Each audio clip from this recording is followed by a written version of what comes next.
tell you what, my clicking needs to be a little bit faster, but hello, good evening, and welcome everybody to another episode of Build, Paint, Play. I'm Dave. And I'm Jake, and today we are joined by the fabulous Jeff and John. Excellent. So, John Shaffer and Jeff Smith, the old wolf. He's not that old. I like how it just says old wolf. Yeah. Oh, he's muted. No, he's just quiet. Just quiet. Excellent. Thanks very much, guys, for coming back for the final episode of A Tale of Four Warlords. So we all get to take a look at where everybody's at and talk about what the experience has been like. Is 6 months too short a time, too long a time? How much time to just right? Just right. Mm-hmm. Yeah, I would probably say just right. I think I just timed it wrong. It should have been just right, but again, I'm kind of like Jake, very very poor time management. Well, it's not time management skills. I can plan out when I'm going to paint, but I will in midstream go, oh, this will look better this way, and I'll start all over. I'll start converting, and that should have been done at the beginning. Right. So, okay, saying hi to folks in the chat. We've got Scott here. We've got Matt Bowles. We've got Dave Hummel. We've got Cal here. Luis is here. Hello, everybody. Fantastic. Luis says, greetings and salutations to all distinguished members of the Brotherhood of Miniature Painting. Nice. Fantastic. Yes, indeed. Greetings and salutations. Welcome. So, yeah, tonight, folks, we're going to be talking about where we're at, where we got to, what we, I guess, how we work through our process, because we've been able to have a very focused look at it over the last 6 months, and we can talk about how it's been. Have we actually just only focused on these armies, or have we done other things? Need to have that sort of those other things there to keep us sane as we're going along. Are we all insane anyway and nobody notices? Are we really all insane if we're all insane? That's true. It becomes normal, right? It's the new norm. So deep.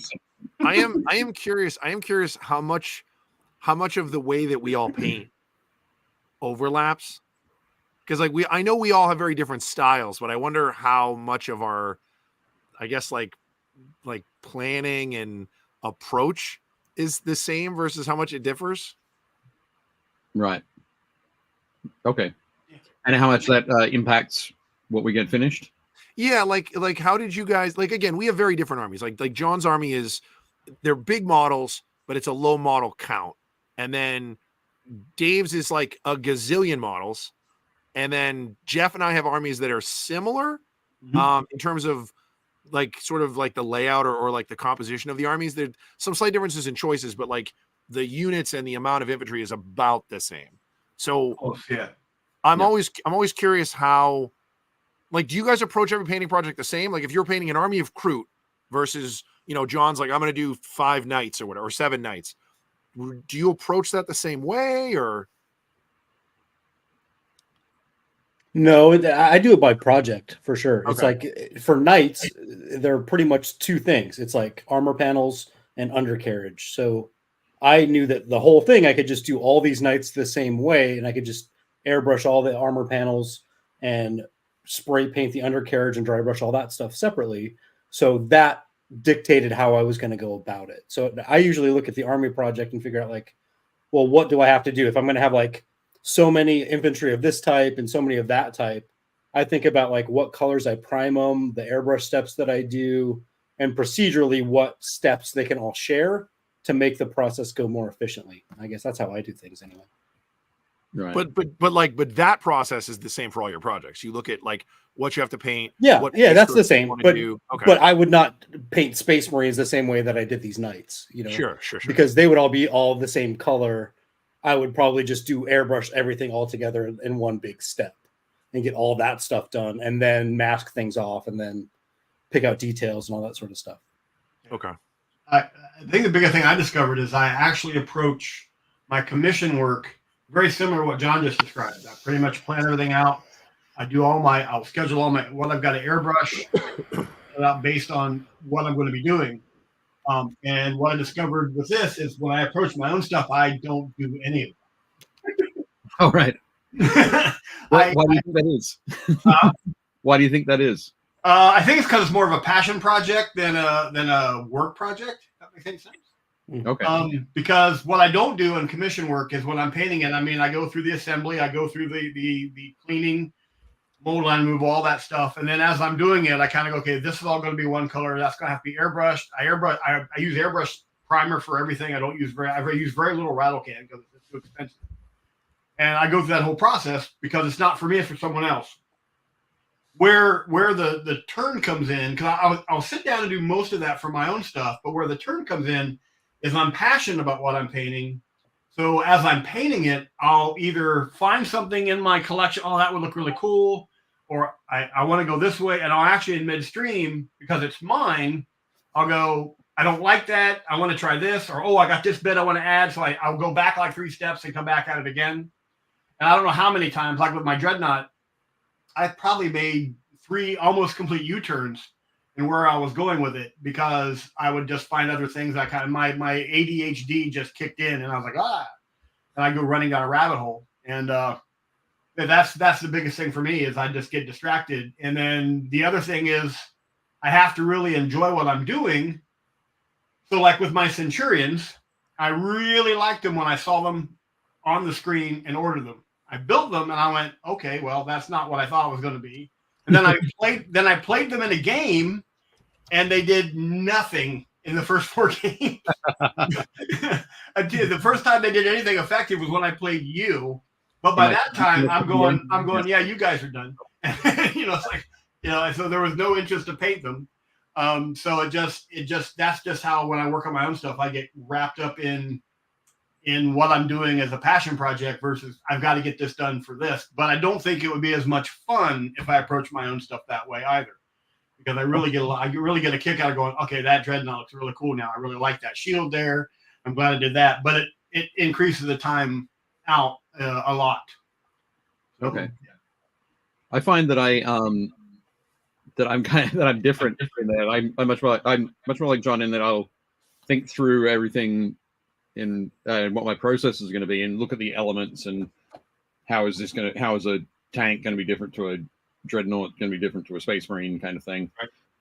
And think all that through pretty much as I would for a commission project, and then I just approach it in the same sort of mechanical repetition. Kind of think the production line right? Yeah, and sure. there are times when it's like I wish I could just like, this is going to look all right, but I wish I could just sort of step back a little bit and go, oh, what can I do extra on this? But I'm always like, nope, next thing. I didn't say that to you on the last Saturday we got together to play. Yep. I didn't say this to you because I had a great time. It was a great game. I had a ball. Yep. But when I looked at your army on the table, I went, I only recognize about half this army. The rest of this stuff is new. He painted all this in addition to what he said was the original army I already played, because there was like, I don't know how many regiments in this other army I faced that I didn't even know you had done. Right. Like, so I was like, well, that's the moral. I am curious, Dave, how much did you paint? Because I'm pretty sure you've got at least a company and a half, at least. I must have. I was a little bit lax today. I didn't add up the points for it all. But, I got photos for everything, so we can talk about it as we look at the photos. There was a ton. I looked at this, I went, because he had, I don't know what they're called, the silly Ripley loader things for Marines. Oh, Centurions? Yeah, no, not Centurions. The other not quite Dreadnought. I call them half dreads. Oh, the Invicta warsuits. Invicta warsuits. Right. There was 2 of them. There's a whole bunch of stuff I didn't even know we painted. I'm like, holy cow. There are some eliminators, some infiltrators. Yeah, stuff. The smart thing too. I always try to build my army first. Like I figure out what unit do I think is cool, and then I'm like, how do I put that in an army where it makes sense? And then I build my list. And then once I had what I wanted, I kind of like what John did. I parsed everything out. So I was like, okay, these two guys are getting sprayed white because they're apothecaries. And then this vehicle, the chaplain, the sniper dudes, and the death company, they're all getting primed black because they're all like wearing stealth stuff or they're wearing death company armor. And then like everything else in my army is getting sprayed red. And then I kind of came up with like, how do I want to do power armor? I've painted so much red power armor in my life that I was like, what's my favorite way to do it? And what way do I think looks the best? And I didn't want them to look like Blood Angels. I wanted these guys to be a little more cherry because they're an offshoot. So I didn't go as orangey as a lot of Blood Angels players do. Like I didn't use any orange highlights or anything like that. But like, so I figured out my process for each, like, I guess, flavor, and then put my list together, built everything, and had everything primed and ready to go. The biggest kind of part where I kind of either fall down or kind of get paralyzed is when I get to like a weird unit. Like, so all the baseline trooper dudes, all of my intercessors, I was like, they're just red Marines. Like, that's easy. I got that. And then once I got to like the officers, they had more detail, and I was like, how do I want to differentiate them? But I really don't like when Marines don't look like the same thing. Yeah. So one of the weirdest things I got to now is I'm actually putting a lot of the fine detail on the captain. That model is so busy. Like, he's so busy. And I don't like using a million colors on a model. I think it's distracting. So I'm always like, okay, I'm going to do all the metals on him are going to be gold. And then I'm going to do all the cloth material this color. And then I'm going to do all the little jewels and gemstones this color. Because I don't want him to look like, he's a pile of colors. Like, he should look like he belongs with the army. And then same thing with the apothecaries, like the two sanguinary priests, because there's so much going on those models. I still want them to be majority white. I don't want them to be like 18 colors. So I had to be really careful about like, how do I paint all the tubes and the hoses and like all their decorative stuff without making them look like, a pile of vanilla ice cream with a bunch of like colored sprinkles on them. Like, I don't want them to look like that. So that's always the part that slows me down. And again, I don't think it's a bad thing, but I get a lot of like sort of decision paralysis when I get to that point, because then I'm like, okay, where do I start to get these guys done? Yeah. Just quickly, jump back in the chat. Carl Tuttle's joined us. Rich Ralph is here. Jez is here. Patrick's here. You and Patrick have already had a chat about your hoodie/jersey. Scott says, never play an unpainted mini in a game. The odds of it getting painted afterwards drops by about 89%. That is 100% true. Sounds about right. Yep. And Jez says, I'm kind of glad I don't play 40k. I approach every game by just painting stuff I thought was cool and badly stuffing it into a game. I'd have the stupidest 40k army and I'd constantly lose. I guess depending on what faction you play, that would still work. Yeah, it could work. I do that a lot too. So I was telling John just before the show that the next 40k stuff I'm going to paint is the Imperial Agents army. So I'll have a lot of inquisitorial henchmen and that kind of thing. So nice, cool. Yeah, definitely. Yeah. And Scott suggests that I feel about your guys' planning and productivity process explanations the way a Navy SEAL feels about your paintball stories. Not quite. No. Scott, you're not wrong. I'm super interested in how people. It's pretty close. I guess mine would be reversed, because when I got to the game that day, I felt like the guy that was playing paintball with a Navy SEAL. And I'm outclassed here. Oh no. Nice, fantastic. Matt Bolt says, what codex does the Imperial Agents army use? They're basically like an allied detachment for Imperial armies, Matt. Mm-hmm. So in the index, you can check out the index on the Warhammer community site, and they have a combat patrol that they published in this White Dwarf with Bastor on it. So it's cool. Mess around with that. So I think the Space Marine combat patrol has like 12 models in it, 5 Terminators, 2 characters in Terminator armor, and 5 Infernus Marines. Yeah. Got like 34 models. So right up my alley. I really like the plus toughness 3, 1 wound dudes. I Yeah, really yeah, like yeah. the new Space Marine Phobos combat patrol. Oh yeah, It's just dirty. It's a Phobos librarian, a Phobos lieutenant, 10 reavers, and then 3 suppressors. And I was like, that list is gross. 10 infiltrators. Oh, yeah, 10 infiltrators. Sorry. Sounds And you can either split them into 2 5-man squads and put the lieutenant with 5 and put the librarian with 5. But you're almost better off leaving the lieutenant on his own because he has lone operative, and then putting the 10 guys with the librarian, and then he gives them shroud, which means unless they're the closest unit, you can't shoot at them. So basically, everybody shoots at the suppressors while they're zipping around the board trying to pin stuff, and then the 12 dudes you have on foot are just trying to get up close and murder stuff. So yeah, no, it's definitely good. We'll have to talk afterwards, Matt. I'll let you know where you can find the all the cool info. But looks like John is having a party at his house. yes. Do you have a painting party going on at your place, John Shaffer? Oh, Oh, sorry. he muted himself. He's muted. I can't hear you. We can't hear you. Sorry. I have friends over and they're playing Necromunda downstairs. All right, fantastic. Is what's going on, and they just showed up right now. So anyway, Okay, no worries. Awesome, cool. Thank you very much for splitting your time between. We'll try to make this quick. So I'm not doing anything. They're just playing a game. It's no big deal. They just want to use my terrain. That's all. Yep. John's got an awesome campaign running at the moment, and it's my understanding that you can have like 4 games of Necromunda going on in your house at the moment. Oh man, probably more than that. Like I have so many playable surfaces on my house. Like I have a coffee table that's like a Zone Mortalis thing. Yeah. 3 tables downstairs. Yeah, I'm set. Awesome. I can roast many games. That's cool. That's super cool. Nice. So we've had our chat there. Sorry, Jez says occasionally I look at nights and have urges to paint ludicrous Celtic art all over them, or Gene Stealer cults, but unnecessarily kit bashed with old school limos and that sort of thing.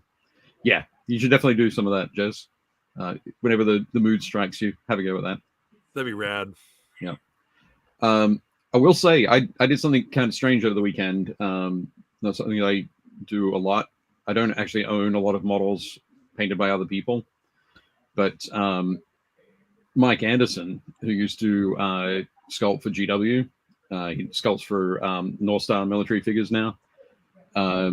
Mike did a bunch of some of my favorite Empire models back in the day. I don't know if you guys remember when they released the like civilians. There was like a merchant and a scribe, a few other models like that. I think it was around 7th edition Warhammer anyway.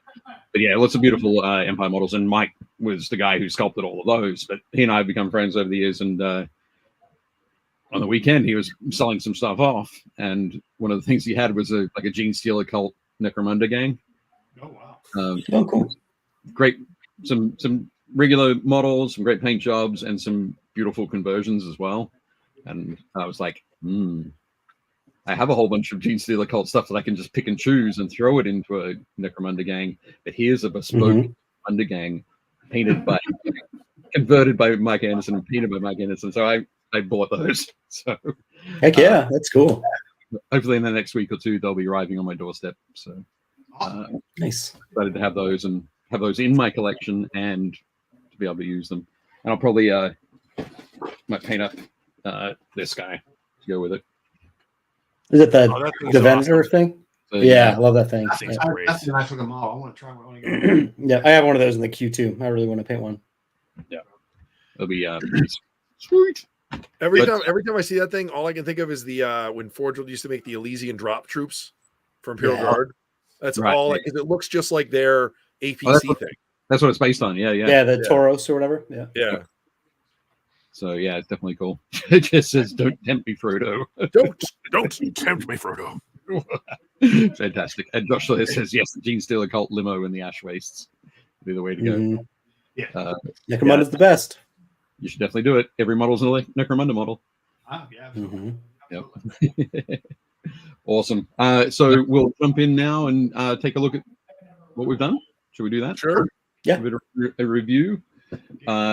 So let me bring this up. Oh wait, we have to thank the Army Painter, and we have to thank Iron Wolf Studios. Oh, absolutely. Wait.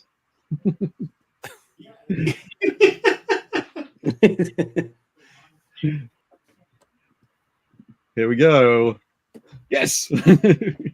Yeah, absolutely correct there, Jake. We do need to thank the Army Painter, and also let everybody know that right now your friendly local game store, if they stock Army Painter paints, should have the Warpaint Fanatic singles rack, which is super cool. So you can pick and choose from the 216. Is that right? I think so. Yeah. New paints. Our rack showed up today, and my part-timer Brandon built it and put up pictures of it. Yep, excellent. I did see that on Facebook, so definitely super cool. I on Saturday I wasn't able to make it down to games and stuff, so I went online and ordered some more black because I'm almost out of the black, and the death metal and the whatever the brightest metal is. I can't remember. Mithril. I think I'm going to pick up their plasma coil glow. Okay. Because I've got like 3 plasma guns in my army, and I was like, normally I would do green, but because I did all their eye lenses green, I don't want to do the same color. Right. You don't make it look like their heads are full of plasma. Yeah, and I was like, I don't want to. I don't have a blue that'll really work. So. Yeah. But I've got the complete paint set sitting in the back room of Imperial Outpost out in Arizona. That's got to give them a ship it to them. Right. It's probably going to be cheaper to have somebody drive that out rather than ship that entire. Well, yeah. Well, the thing is, if we break it down out of the big box and put it in a smaller box, it won't be quite as much. We'll get it sorted out. Nice. That's cool. Excellent. Jess says, we got to get me some of those fanatics. Matt Bowles says racks of hit stores and individual paints for restock should be available very soon. Josh says, I love that Fanatic Black. Just says, I hope they do a good white. Yeah, I think the matte white is really good, Jez. So definitely check that out. And Matt Bowles says, did you ever find a neutral gray from Pro Acryl? I did. I did find a neutral gray, so I'm good there. Now that we've hit the end of the army project. Just in time. Josh says the white has been great so far. So there we go. Definitely good. And as no, I didn't have a picture. My bad. Dang. So I think this is the point. This is the stage of the proceedings where we this is where we hold up our dice bags. Everybody have their dice bag handy? Obviously, I didn't warn anybody. I should have warned everybody. It was here, so. Woo. Yeah, we say thank you to Armored Wolf for sponsoring the Tale of Four Warlords project. Let's see if I can. Format series. I'm not sure what we'd call it. And there we go. All 4 of them. I found it. I'm sure you can turn out the lights in that room, and I'm sure it will glow, John Shaffer. I know. It was like so vibrant. Wow. Yeah, the orange on that is so good. Oh man, all the tooling up here. He did such a good job. Well, yeah, love it. Super cool. I ordered 6 last week. It smells good. Absolutely, totally worth it then. So you can find links to both the Army Painter and to Armored Wolf down in the notes below. Definitely cool. And while you're heading down there to click on those links, don't forget to like and subscribe. We are about 15 subscribers away from 500. Come on, get us over the top. Get us over there, and then we'll ask for more and more. But yeah. But 500 is a good number. I want to be over 500. I like that. It'd be a nice one. Yeah, for sure. You sound like a lot of baseball batters, I think. That's what, or baseball players. I guess all of them would like to be over 500. Yeah, absolutely they would be, because it's impossible. But there we go. We're also joined by Hi Carl Ray. Welcome, Ray. Very cool. Excellent. Dave almost says, "Oh, Trevor's here. Fantastic." Trevor from Armored Wolf. If you have any questions for Trevor about different types of bags you can do, you can throw those in the chat, and he will be here to answer them. Super cool. Okay, going back to the screen. First up, we have Jeff. Ta-da. Ta-da, ta-da. Looks So so there we go. good. That's everything you have painted for Nice. here. Yeah, that's pretty much the what I got done. I'm short 10 heavy intercessors and the 3 centurions. Okay, well let's celebrate what we have here at the moment. So Yeah. what are we, so in the middle is, Well, yeah, the Wolf Lord on Thunderwolf, and Tactical Rock in the Yep. center. Then in the front there, to what would be looking at the screen, the right is my jump pack captain. right. My Polaris jump basically captain with the jump pack is awesome. It's actually just a Ragnar Blackmane conversion. And then on the left side is my my Librarian and Phobos armor that runs with on the far right my my Hounds of Mordkai. These guys here. I enjoyed painting. I love the unit. It's really kind of a really narrow specialty. So a certain type of army's got to, a Psyker's got to be on the board for them to be really hit their highest effectiveness. On the front left side are the 5 heavy intercessors that I got done. And the Terminators directly behind them, and behind the Hounds of Mordkai are my intercessors with jump pack, that 10-man squad back there. That I think in future I'm going to break up into 2 5-man squads. Okay. And in either corner are my Thunderwolf calves with spears, which I really like. Big boy Brutalis Dreadnought in the center. Yep. My Inceptors on the stand behind it, just under the Stormfang. So Jeff, I love the stripes you did on the jump pack on the Inceptors, like cowlings. right. They look so cool. I love that. My favorite model in the army is, and it's tough to say this because like they're all great. Like, just quickly, John. I think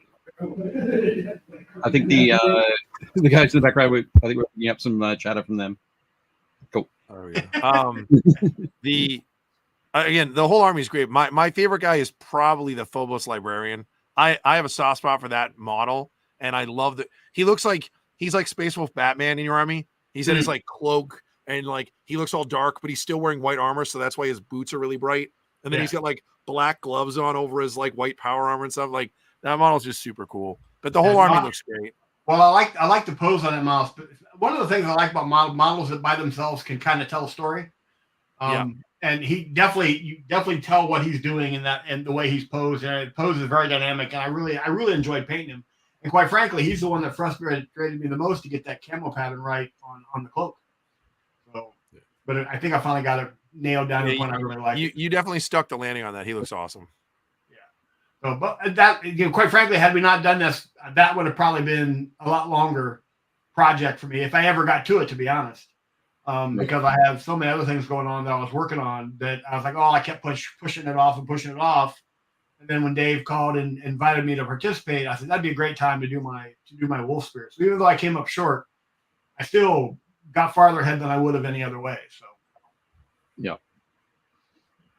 No, they look great, man. Yeah, it turned out really, really cool. I love how you took a lot of the flat areas of the models and broke them up in like little panels, like on the wings, on the flyer, and just the jump pack cowlings. And I don't know, the Terminators, I just like how you kind of broke up the scheme with black and oranges and reds and stuff. It looks awesome. I just kind of like a lot of one of the things I've always loved about Space Wolves is just because of how they are. There's a ton of personal heraldry that they can all you can throw on there, and I'm almost done with the short story that I wrote for it to kind of explain why the jump pack intercessors have the blood claw markings, because that's definitely a blood claw marking. It's not something the Wolf Spear would use. There's a whole story behind that with the jump pack captain and that unit as to why they do that. I keep referring to the twins because I specifically took 2 models, put the same head on them, but gave them and they're kind of inspired a little bit by Jake. I don't want to get a big head, the Mohawk. This is one of them here. Every Space Marine should have one. If Jake was a Space Marine and in the proper chapter, one of those guys would be Jake. Right. It's just a clone. I'm a Blood Angel. Are you saying that this Space Marine's gene seed is defective? Yeah, well, that's good. He gets really angry from time to time. Those two guys are a part of the 40K Bad Batch version. Nice. Right. Excellent. But the real quick, the story for the twins is they were basically Blood Claw recruits when the captain, whose name's eluding me right now, but is written down in the short story. He actually was one of because when the Wolfspear were formed, many established Space Wolves from Fenris went with them to help them establish themselves. And the captain with Jump Pack went with him and took those two recruits with him. And their nicknames match Lehman Russ's nicknames because they kind of follow him around as if they are his personal wolves.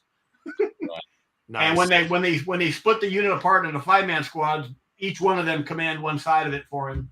So that's kind of the little story arc for those two guys. Cool. Which also leads you to understand why they now have blood claw markings on the Jump Pack.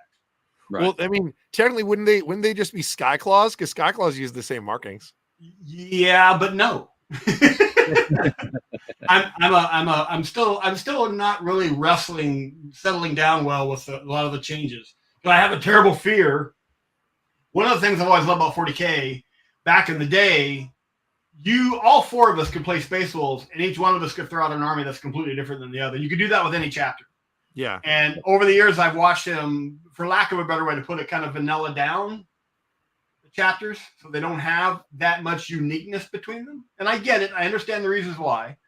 But I have this terrible fear that they still have the four. They have the four. Is it 5 they have now that will have their own codex because they're different. So I like to have that versatility. But if I ever do when I do my Space Wolves, I will field Blood Claws, but they'll be Primaris models because they're just nicer models. But they're still same. Blood Claws. I mean, that's what I had to do with my Death Company because they should be the old smaller Firstborn Marines. But I was like, from my experience, you cannot mix them in an army. If you do just Firstborn, nobody notices. If you do just Primaris, nobody notices. As soon as you mix them, you're like, why are there all these like kids hanging out with these Space Marines? Like, never bother me or my Space Marine son again. It's just the scale is just wrong enough that you notice it. Do you guys remember when they did the Lehman Russ metal model? Yeah. All right, it's the same look when you would put him with Firstborn. Yeah. Primaris with Firstborns looked the same as that Lehman Russ model, and the two wolves he had were like Afghan hounds. They were just and to be fair, for the players who maybe are younger and don't know this, when they released Lehman Russ models, the Primarchs weren't a thing. He was just like the Lord Commander of the Space Marines, and the Space Marines were not post-humans. They were basically like Navy SEALs. They were like the best guys that the Terran army had, and it was like, well, you're too good to go into the Imperial Guard. So instead, you're going to be a Space Marine. You're like, okay. Yeah.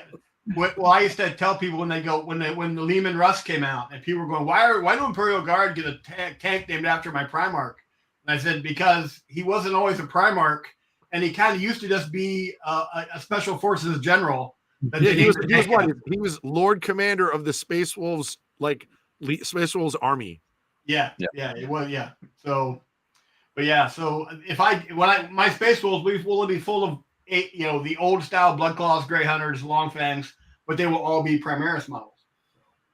Yeah. We should do one of these days. We should do like an old school game. We should do like 2nd edition or 3rd edition or something. I really want to see. I want to see Dave or somebody do an Imperial Guard army and do like Imperial Guard assault squads. So it's just beastmen. I want to see somebody throw a penal squad out there. What's up? I think John Shaver has some Beastman squads done up. Oh, I love them. Mm-hmm. I told some kid in the store that the other day, and he was like, "No." I was like, "Yeah, they were abhumans. You could have ratlings, and you could have ogrins, and you could have beastmen. Like beastmen were abhumans. We're a thing. Yep. Oh, totally. Sure. Yeah. There's a bunch of guys in Arizona. I'm going back out to Arizona for 2 weeks this fall. to kind of hang out and run a couple events for Darren. And the guys want to get together and play 40K. And I threw him a curveball. I said, why don't we have a Saturday night? We'll do a Rogue Trader night. And we'll really just play Rogue Trader one night. And actually it's got some traction. So I've got about 6 guys right now that are all about it. So Dude, that's rad. If we hit 10, then we'll do it. So yeah. Hell yeah. Excellent. John, you have some beastmen though? You have some close combat beastmen dudes? Yeah, sure. Yeah, totally. But plus I'm gonna do all of the. I have plans to take all of the rules for the Gene Stealer cult and do a Renegade Guard army, and then all of the Abhuman stuff. Essentially, all like the hybrids and things would all be. Oh yeah, beastmen. yeah.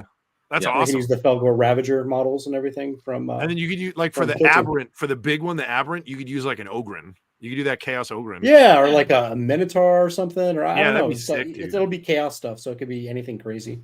Which will It's be also fun. back when like remember all the art, all the Imperial Guard officers they wore a metal cuirass, so they all had like the metal like chest plate. Yeah, totally. I love it. Yeah, the Blackstone ones are pretty cool too. Those are kind of have some old school flavor to them. Yeah, For those sure. models are great. The Beast models. Everything out of the Blackstone series is phenomenal. Yeah, Well, we've been playing that game lately. I love it. Just quickly, guys, I'm going to jump into the chat and say hi to Lee.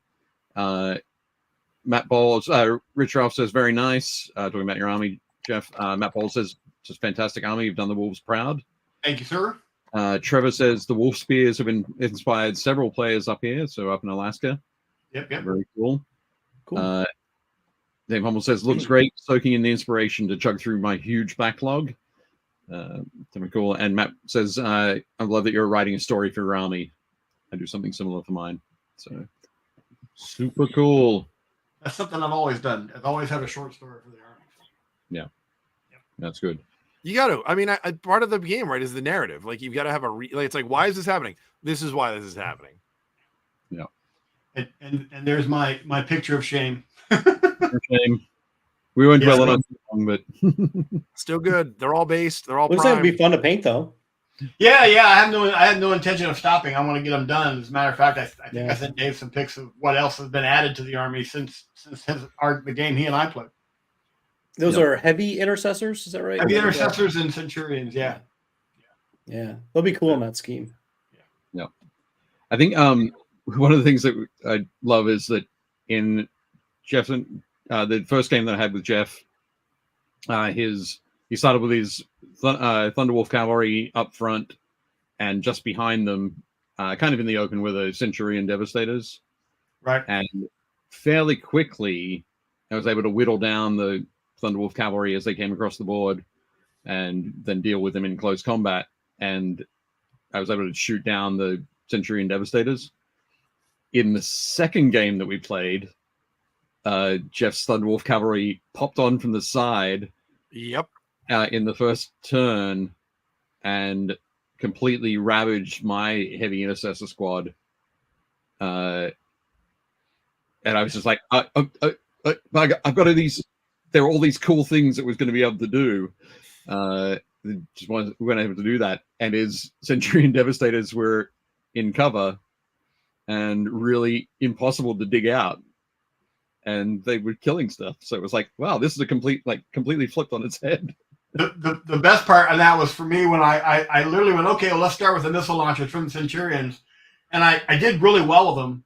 And Dave goes, what's their strength again? I went, 9. And he goes, 9? He goes, I've never used them. He goes, I didn't realize they were that powerful. Yeah, they're pretty tough. I just I just haven't been able to hit anything with them. But you said you've added some Outriders? Yeah, I've added some Outriders and with a chaplain on bike. And then, of course, I wolfed them up with some stuff, some Primal Wolf stuff to give them a nice wolfy feel. And the helmet on the chaplain is a skull, a wolf, a kind of a wolf skull helmet, but it's actually a Reaver head from the Primal Wolf series. Nice. I get it from Archie's Forge, and he's got these braids going back over the backpack. It looks really cool. And then I added, instead of a Crozius, I gave him this really fancy Space Wolf one-handed axe that is essentially his holy symbol. Those are great. I like all the bits you put on the sides of the bikes too. Yeah, that primal wolf stuff. I think it really originally came from Grey Tide, and then they've licensed it out to other. I get it from Archie's Forge in the UK. It gives you side panels. There's a back panel, and then there's stuff that goes on the front, and it just really adds to those bikes to make them look really nice. Is there a squid under that bike on the left? No, what is that? I have no idea what that is. I It think looks like there's a little octopus that got out of its tank, and he like ran it Maybe a over. skull. Could be it could be something that fell off and I didn't realize it. Hang on a minute, there's something. Skull? Yeah, it could be a skull. I think it's a skull, but it does kind of look like a squid as well. You're talking about this bit here, Jake. Yeah. Mhm. Yep. Yeah, I think it's. I have no idea. No, that's Awesome. not him. That's that guy. Excellent. Josh Yeah, I have Sawyer no says, idea. Josh Sawyer says it's cool to see these in person at Adepticon. Super Dan Osborne has joined us. He says, "Oh, look at these three distinguished gentlemen and the one AI overlord." Hey, I fight for the users. Fantastic. And Jez says, "One day He's someone will true. do horned helmets on Space Wolves." Cheeky grin. Yeah, why bother? Awesome. And you've also purchased these. Yeah, two guys introduced me to how nasty repulsors and repulsor executioners are. Yeah, dude, they're no joke. On that bit. And then I've got a captain in Gravis armor, and I'm doing another Brutalis, but I don't know if I've got enough light. But this is the Space Wolf conversion stuff I'm added to him. Oh, okay. Hang on a sec. It's like a shield, and It's again that Thunder Wolf or the Primal Wolf stuff. Oh, wrong me. There we go. Yeah, so Okay. Can't quite make out the details, but yeah, back it up real quick, and then push it forward again. a little better. But yeah, it's got the big horns. That's good. There we go. Yeah, big horns on the top. That's dope. I like that. So this is going to be my Bjorn the Fell-handed conversion. oh, I'm cool. working on it, so. Awesome. But that's what I'm doing now. With that. That'll be good. Getting dark. Turn my Yeah. lights on. But yeah, that's what's been added to it that I've put into the queue to finish up this army. So I have a little bit more firepower, a little bit more mobility, and can put some of my stuff in vehicles, give them a little bit of protection. Yeah, that's the whole reason I did it, right? Like every time I run my normal Blood Angels, it's guys in jump packs. So like it's usually I think my army ends up being like 49 jump pack dudes and a dreadnought. Or 2 dreadnoughts. That's my list. So for this, because at the time there were no jump marines when I started this, I was like, well, if I just have a bunch of intercessors on foot, they're going to get blown away before I get to anything. So I was like, well, I'll put them in repulsors. It's tougher. I should be able to zip them across the board, and repulsors have a lot of firepower, so I'll actually have a fire base, which will be nice. So, No. Carl said every time I fight a player with a repulsor, they start shooting and they keep shooting. And I say, are you done yet? Yeah, there's a lot. to be fair, they did change it. So now there's just like there's 3 profiles. There's the hull mounted weapon, there's the turret mounted weapon, and then there's the whatever is the repulsor like defensive array. Yeah. But It's still like nice. Yeah, and then on the executioner, it's the same thing, and then whatever the main weapon is. Yeah. One extra big thing.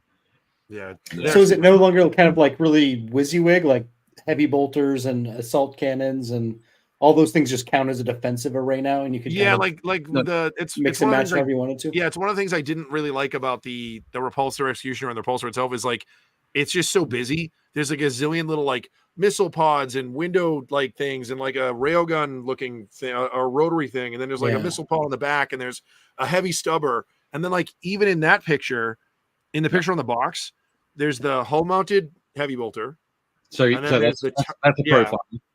And then there's the turret mounted, that's the laser destroyer, and then to the right is the heavy onslaught Gatling cannon. But then you used to be able to do a pinto gun, and you could either do the pinto mounted stubber, which is what it comes with, or you could upgrade that to an onslaught Gatling gun, which was 8 shots, which is insane. You always take that, and they're like, yeah, it's too many shots. We're gonna get rid of that. So now all that other stuff just counts as the defensive array. Mind you, the defensive array on that is 18 dice. Yeah, but it's 18 dice. It's 18 bolter shots. Yeah. But well, the thing about it is they did that. You can tell they tried to do that to streamline attacking with that vehicle, and it still takes forever. Yeah. There's so many things. Hey, Dave, would you mind backing up to my full army picture, because I want to show some people. Sure. But yeah, I don't know if you can really see it in the picture. If you guys remember on the black parts along the bottom of the Stormfang, I've got those gold runes. All right. On the bottom there on each one. Now go back to where my new stuff is. I want to talk to you about why this. If you notice, I don't have any of those metal plates glued onto it yet. One of the things I'm doing with the repulsor, because they're all going to be painted in the same kind of pattern, but I've literally sanded off I've sanded all those things smooth. Oh, nice. So they'll be flat black with runes all the way around it. Oh, that's dope. I like that. That way it'll tie into all the vehicles have kind of the same theme. Cool. Yeah, that's gonna be awesome. Yeah, so I think it should look pretty good. That again, the other thing, 2 other things happened after Adepticon. I bought those, and as you can tell, I have to build things. So I took a lot of time building those 2 versus painting heavy intercessors and centurions.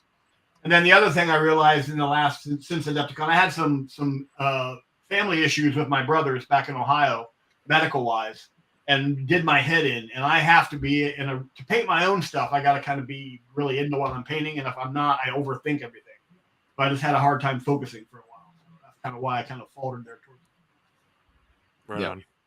Yeah. But that's pretty much it in a nutshell. Awesome. No, great work, Jeff. Thank you for inviting me. I had an absolute ball. I'm really glad. Yeah, really cool. appreciate the invite. Cool. Next up, we're going to take a look at. Oh, sorry.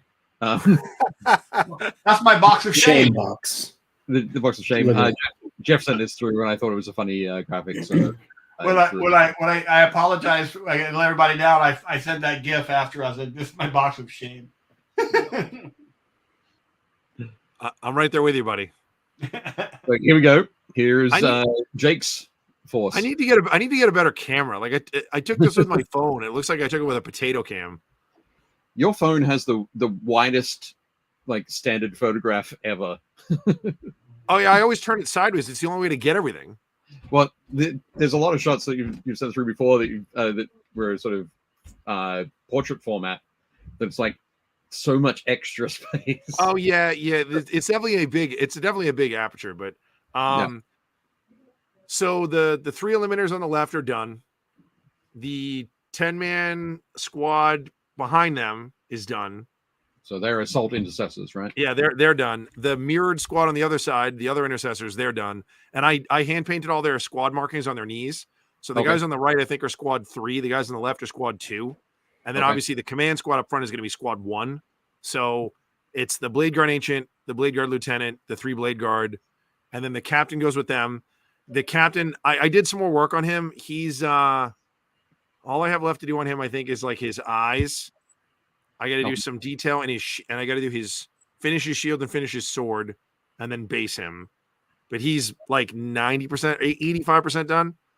Right. And then the 2 lieutenants are the 2 dudes with the mohawks. Yeah, that guy. And then that guy. They are effectively done. All I have to do is put on some tufts to cover those holes. But they're basically done. And then the 2 white sanguinary priests, they're like the captain, they're like 85% done. And then all the infantry's done. And then the tanks, the 3 red tanks, I did 2 washes. I went back and I did some more like line washing. I just got to go back and clean that up, and then I'll do all my detail and stuff. I have a ton of really cool transfers I've been like hoarding that I'm going to put on these, like right on the. I deliberately tried to leave that front, not quarter panel, but like that space.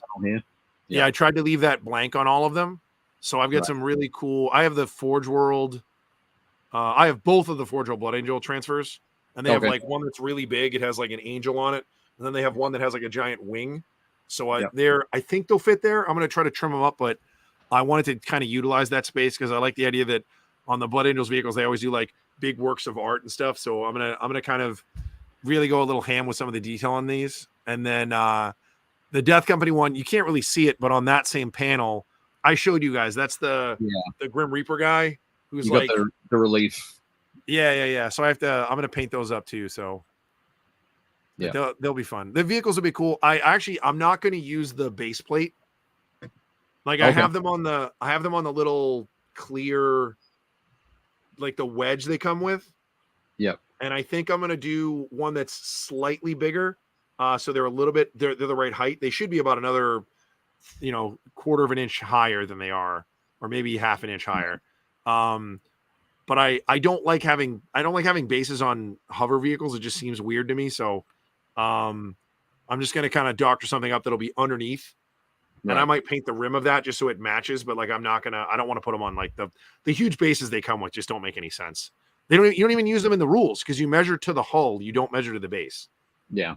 So, but I showed David our game on Saturday my solution to that problem. Oh, what did you do?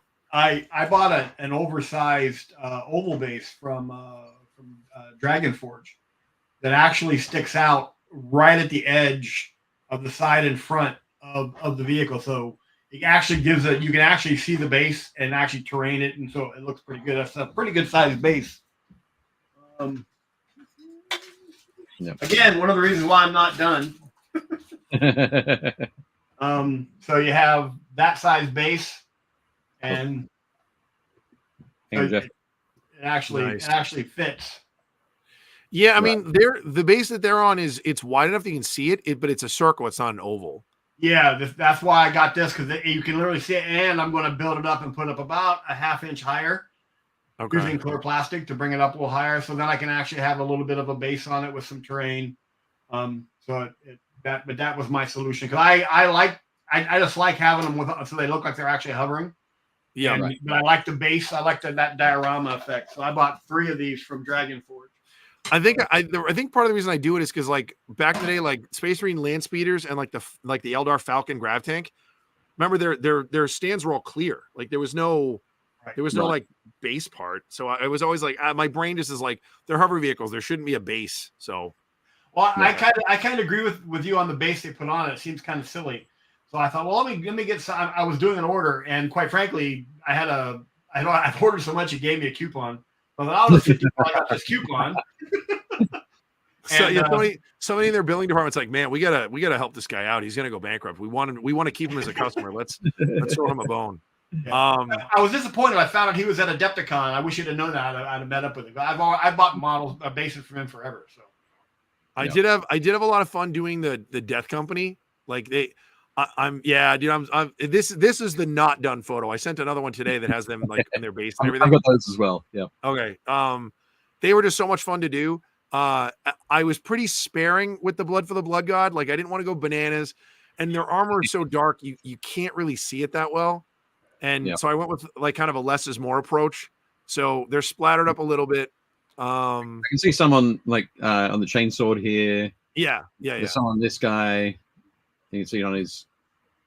Just make it out on the foot. There's some on this section here. Yeah, and I wanted them to look like injured, like that guy to the left, the guy with the broadsword.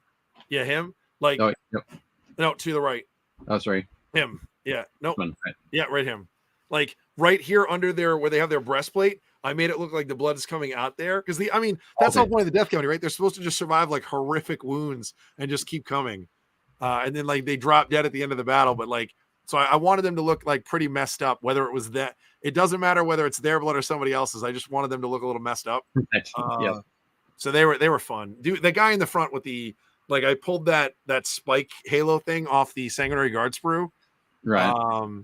He's just fun. I dry brushed up the knuckles of the power fist, so it's like it's been off, and he's just been like smashing people with this giant hand and like chipping off pieces of the power fist. Nice. But no, they were fun. Skullhounds are really cool. Yeah, they worked out great. Like again, thank you, Jeff, for sending me those. Like it was such a cool thing, and I didn't want to just paint them up as Primaris Marines because I was like, I have 2 squads of them. I wanted them to specifically look even more different. So using the skull helms I thought was really fun. Yeah, those are cool. Are those the Reaver helmets? Yeah, they're just the Reaver Is that heads. from? I got like Uh, 10 more if you need them. No, I have plenty now. I could do another 15, I think. But so this was a really fun kit bash. So they're all it's a box of assault intercessors, and then I swapped all the heads with Reaver helmets, and then all of their backpacks and one of their shoulder pads is from the original Death Company sprue. Okay. So that's why they have like saltiers, and there's like the chalice on the guy on the right, and the guy in the middle. You can see the little points on the back of him. There's a blood drop. Okay. And there's lots of like extra skulls and stuff all over them. The guy on the left here has like you can barely see it, but he has like the vials of blood like hanging off his pauldron.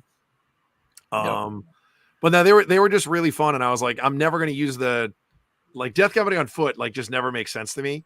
But in this, I was like, well, I have an opportunity to use all these pieces, so I might as well. I also like believe it or not, the slightly smaller jump pack makes them look even more hulking. So I kind of like that. It makes them just look bigger. Yeah, man, the focus on my camera sucks. The guy on the left is really fun. I put blood all over his hand, and like he's got a chainsaw and a pistol on his belt, and it's like he forgot that they're there. So he just has his knife out and like a bare hand. He's like running at somebody. But no, they were a blast to do. The one of the coolest effects I got, if you go back to the previous picture. So I used the blood for the blood gun, and I kept using it in layers. I kept doing successive layers and like blotting it. So on the power fist, I actually have it really built up on because he's pointing. So on the thumb and his middle finger, I made it look like there's like blood drops. Okay. So it's actually pooled out a little bit. So it's instead of being a point like the finger is, it's actually pulled out into like a drop. And I was like, oh, it worked. I wasn't sure if I could do it, but because the blood for the blood gun is like a weird consistency, I just kept like adding to it. But but yet there's no blood on the snow. There is on some of them. I didn't want to do it on all of them. Yeah, like the guy in the back, if you look where the bolt pistol is, you can see that red smear at the front. Yeah. But no, they were fun to do. And again, one of my biggest pet peeves is when people line highlight black.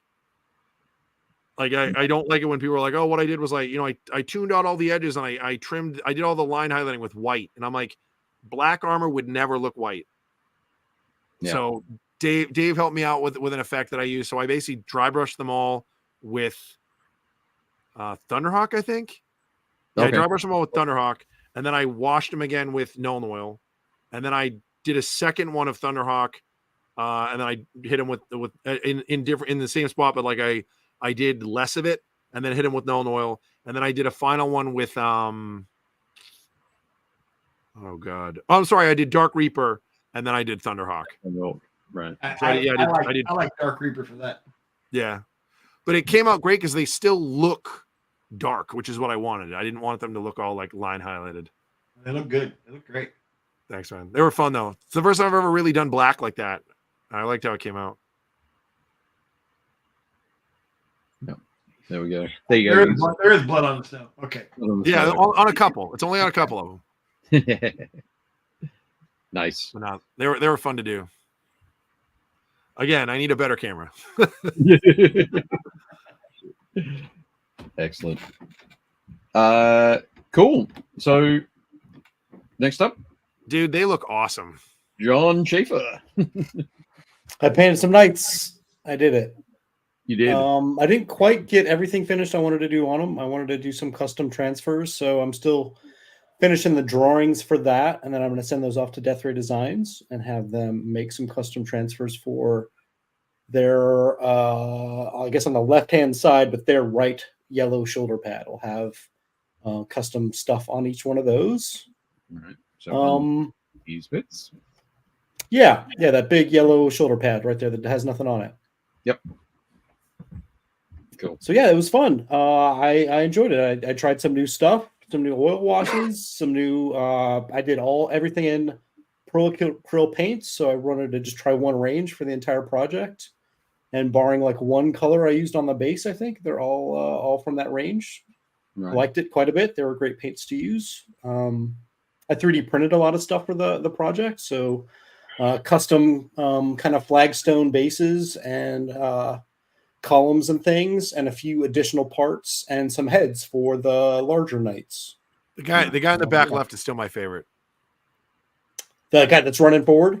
Yeah, with his big Yeah, I like him cyclopean too. purple eye. Like that guy's the best. Yeah. I like him too. He's pretty great. He will probably be the one that dies almost first every game though, because I just play with him super aggressively. He has the ability to just deep strike right next to somebody, and you just have to deal with him at some point. So, yeah, I just like to throw him in the mix and just have him get blown up, and then my other guys run around and try to score objectives as best they can. Excellent. Which usually doesn't work out great, but they try. Yep. Just quickly in the chat, Matt Bowles says, talking about Jake's army, these are so fun, Jake. I love the story that they tell. Done a great job with the armor. Jez says, so good. Thank you. And talking about John's pieces, Rich says, wow, those are awesome. And Matt says, I'll never get over how good this yellow is, John. It's nice. So sharp. Thanks. It is amazing yellow. Spectacular. Yeah, it's good. It's I just tried a different way. I kind of did the whole yellow like in the middle value first, and then shaded down with like a burnt orange, and then highlighted back up with warm yellow and added a little bit of bright ivory to the mix. It was like really easy. It's only like 3 colors, for the most part. But I used transparent brown in there too. Wait, so you started with yellow and shaded down? Mm-hmm. Yeah. Okay. Crazy. Yep. It's a lot easier than trying to cover over with yellow. So I started with the brightest color first. Nice. Well, almost the brightest. It was like warm yellow, which is very, very bright. It's about a little bit I don't know, the middle value of the tops of the carapaces, and then shaded down with adding burnt orange in there too along the way. I just had the privilege of fighting beside these guys, and it was awesome. Yeah, we blew up some stuff. Yeah, and some of those guys got blown up. Let me see, which guy died? Oh, the one with 2 guns definitely died. Dave and I focused our firepower on the Crusader first, and in hindsight, we should have killed the guy with the melta gun first. Yeah, the melta gun guy did some work. Yeah, once he got into the thick of things, it was pretty bad. Yeah, that's fun. I'm really looking forward to playing more games with them for sure. It's they changed the points values on them, so now I had extra points to buy a Calidus Assassin, or you could also do some Inquisitorial allies. So I was going to cover up some little units with a demon host in each one, and make some sort of crazy Cyclops demon thing. Like maybe it's like a floating obelisk or some sort of weird that'd be thing awesome. to represent the. When we played, you grabbed a Calidus. Yeah. Yep. Totally. Yeah. So I started converting one of those. And I actually started painting her just a little while ago, so I'll probably have her finished and painted this week, and I'll post it on Build, Paint, and Play. It got my attention because Dave and I were focused on our side of the table. He and I were going at it, and I look over and I went, "Wasn't there a knight there? Wasn't there a knight there?" And you're like, "Yeah." It's those tanks. They just kept shooting and shooting. Yeah, I did. The tanks. Yeah, there was a lot of firepower. To be fair, there was a lot of firepower on both sides of the board, but like it felt like we had a shooting phase, and then we had the extra phase of Jake and Dave tank shooting phase. Yeah, there was a lot of it going on. I prefer to refer to that as the real shooting phase. Yeah, no kidding. Things get real. My Centurions don't participate in the shooting phase until the last game. Then they find out, oh, hey, we woke up. Let's do something. Yep. These are great, John. Thank you. I love that as well. That one of my favorite things is kind of a weird thing, but it's just that you've used the purple there for the like the lens for the. I was a little worried about purple and red looking really weird there, but I think it looks okay. There's kind of some purple in the red, so it doesn't look too wonky, I guess. But yeah, well, you've got that purple through red to orange and yellow. You've got a great sort of analogous scheme across there. Every knight needs a splash of color. Yeah, just a little something. But really fun project. I liked it quite a bit. I think I'm going to add 2 more armigers to the list so I can play them in Horus Heresy, because you needed to have 2 of the little guys to take one of the big ones. Okay. And then I'll play played in some horse heresy games at probably like 2,500 points. And this list is pretty much good to go once I finish that Calidus Assassin for 2,000 points. Yeah. Nice. So this is the Crusader, right? Yep. Yeah, it's the Crusader. Probably the best one. I don't know. It shoots the most. It probably does the most. It definitely gets the most shot back at it. And the nice thing is that I give it an upgrade so it can use its bondsman ability on 2 of the armigers and give them both +1 to hit, which is pretty good. Oh, nice. So I do that on the little Helverns with the auto cannons, and that's kind of like just a static fire base that I use for rear objectives and for shooting stuff far away. This the rapid fire battle cannons like 2d6 shots. Is that right? Yeah, if you're within range, I think it's D6 +3 or something. And then if you are within half range, it's 2d6. It's because it's rapid fire. So. Oh, is it like D6 +3, then 2d6 +6? Something. Yeah, I think so. Yeah, I think that's how it works. Maybe not quite that crazy, but yeah. It's something like that. Yeah, my apologies. I've only played a handful of games with this army, so I don't know the profiles terribly well. Which is definitely why Dave and I were like, we need to kill that one first. Get rid of it. Yeah, and then the other gun, it shoots like 18 times, and then it's the auto cannons on the back. I just put those on there because they look cool. I think if you're probably choosing weapons because they're all free as upgrades, you probably take the rockets, right? Which are like high strength and multiple damage. Good AP. Yeah. I agree. Although that one's good because it's I think that has interceptor. So if anybody drops like a flyer onto the board, you get to shoot at it for free. Right. Yeah, that seems good. Yeah. But, and it's +1 to hit against units with fly. Yeah. I don't know how common flyers are anymore in the rules, but yeah, it sounds cool. Not too. I think it looks neat, so I'll use this that. guy's my favorite.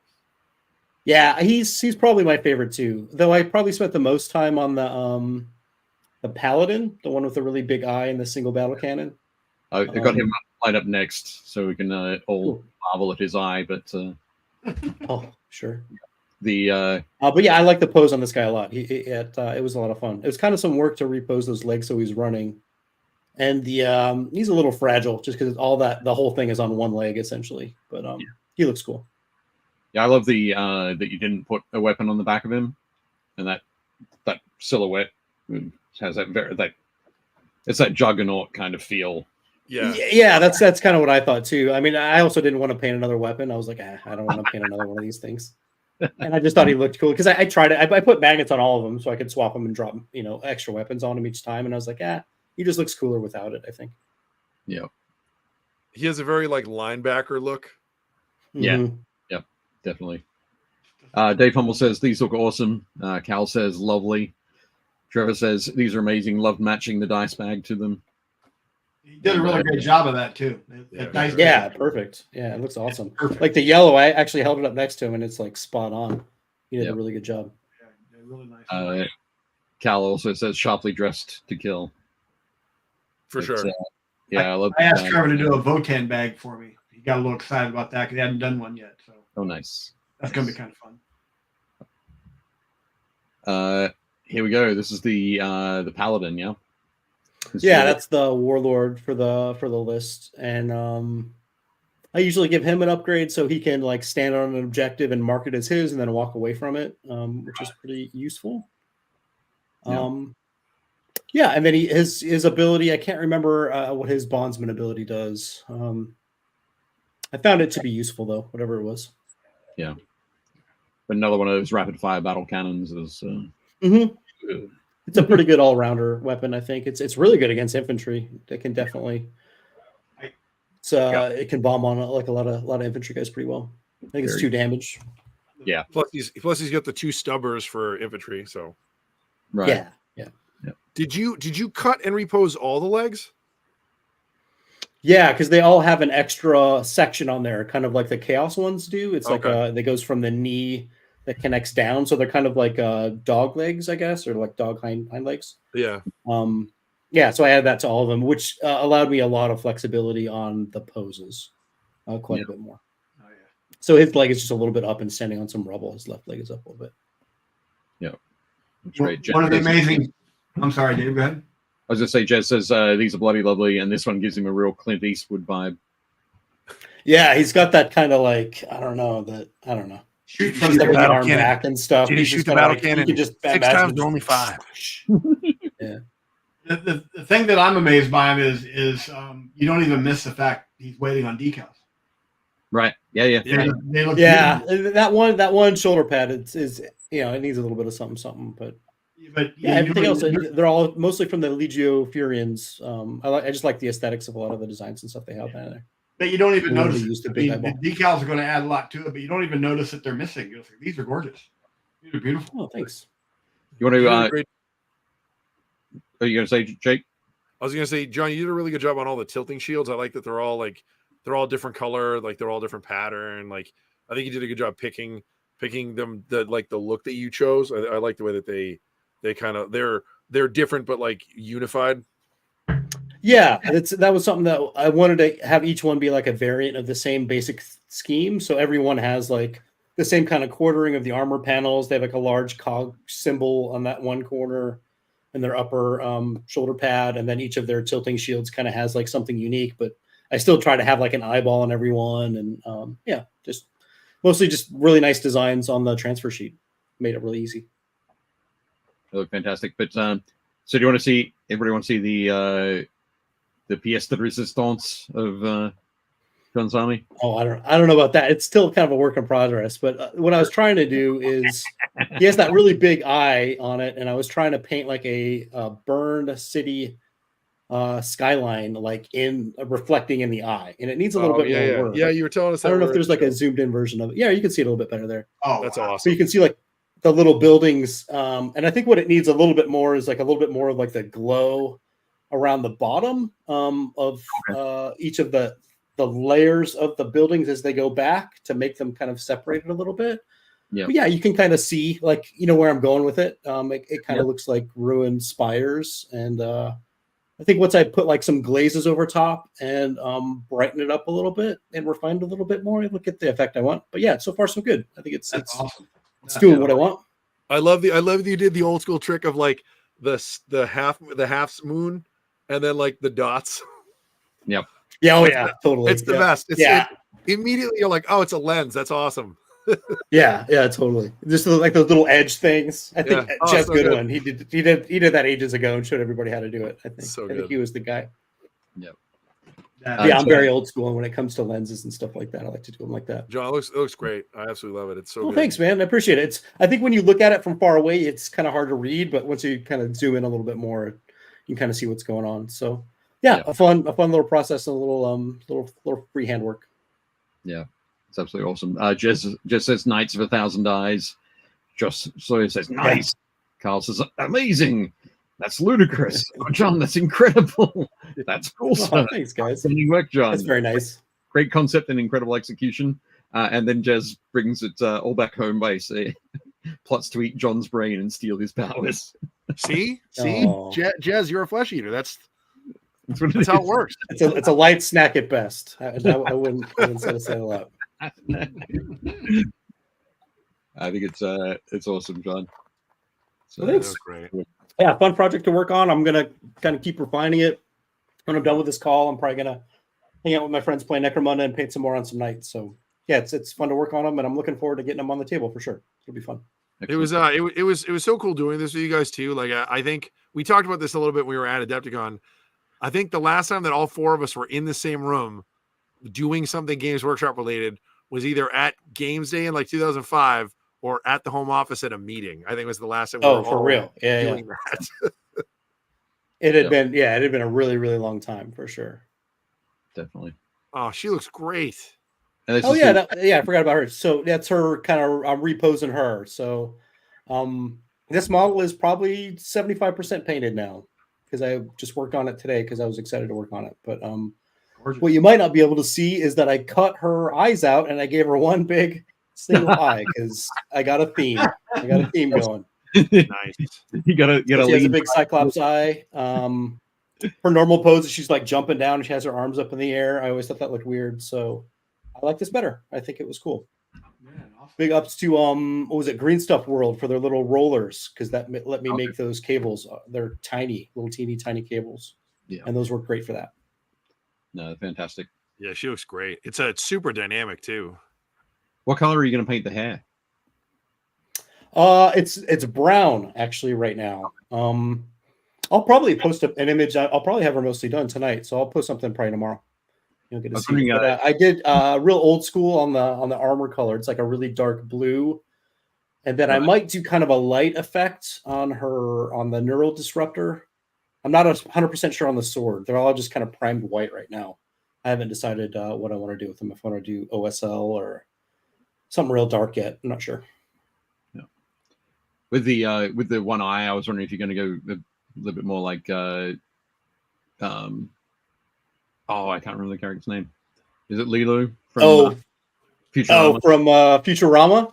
Yeah. I definitely thought about that for a second. I was like, as soon as I did it, I'm like, oh, Top Knot, Cyclops. Yeah, it's definitely going to look like her. And I thought about like painting the Top Knot in purple. Yeah, a white tank top. You wear a white tank top? Yeah. Yeah, no, I didn't do that. I think that character is cool and everything, but I'm not a huge fan of like mixing IPs like that. So yeah, that's cool. That's cool. I had to say she has like brownish hair and her eye is like purpley, like all the other ones, I think. Right. Nice. But that's awesome. It's a great addition there. Yeah, absolutely. Yeah, she'll be fun. She'll definitely help out a lot getting objectives and stuff. And after this, I want to try to get all of the assassins painted just to paint them all. Yeah, that'd be great. No, nice. Awesome work, John. Thank you very much. Thanks for inviting me. That was a great time. A lot of fun. Very cool. No, it's awesome having you on. That's part of it. Cool. So now I've got some photos of my stuff. What's up? Well, where's the rest of it? That's not it. No, this is what I painted since not since Adepticon. I painted one of the speeders and the 3 drop pods and the chaplain in bike since Adepticon. So basically, this is the last 2 months worth of work, and I kind of hit a wall with the army, where I need to work on something else. I need to be able to jump around between a couple of different projects. So I've got my sludge army that I'm working on. I've got the Imperial Agents Combat Patrol that I want to work on. I've got some Cities of Sigmar stuff. And no doubt there'll be more things come along. The Tauros Venator vehicle as well. So I need to take a break. I still got a bunch more stuff that I could add to the army that's already assembled and primed.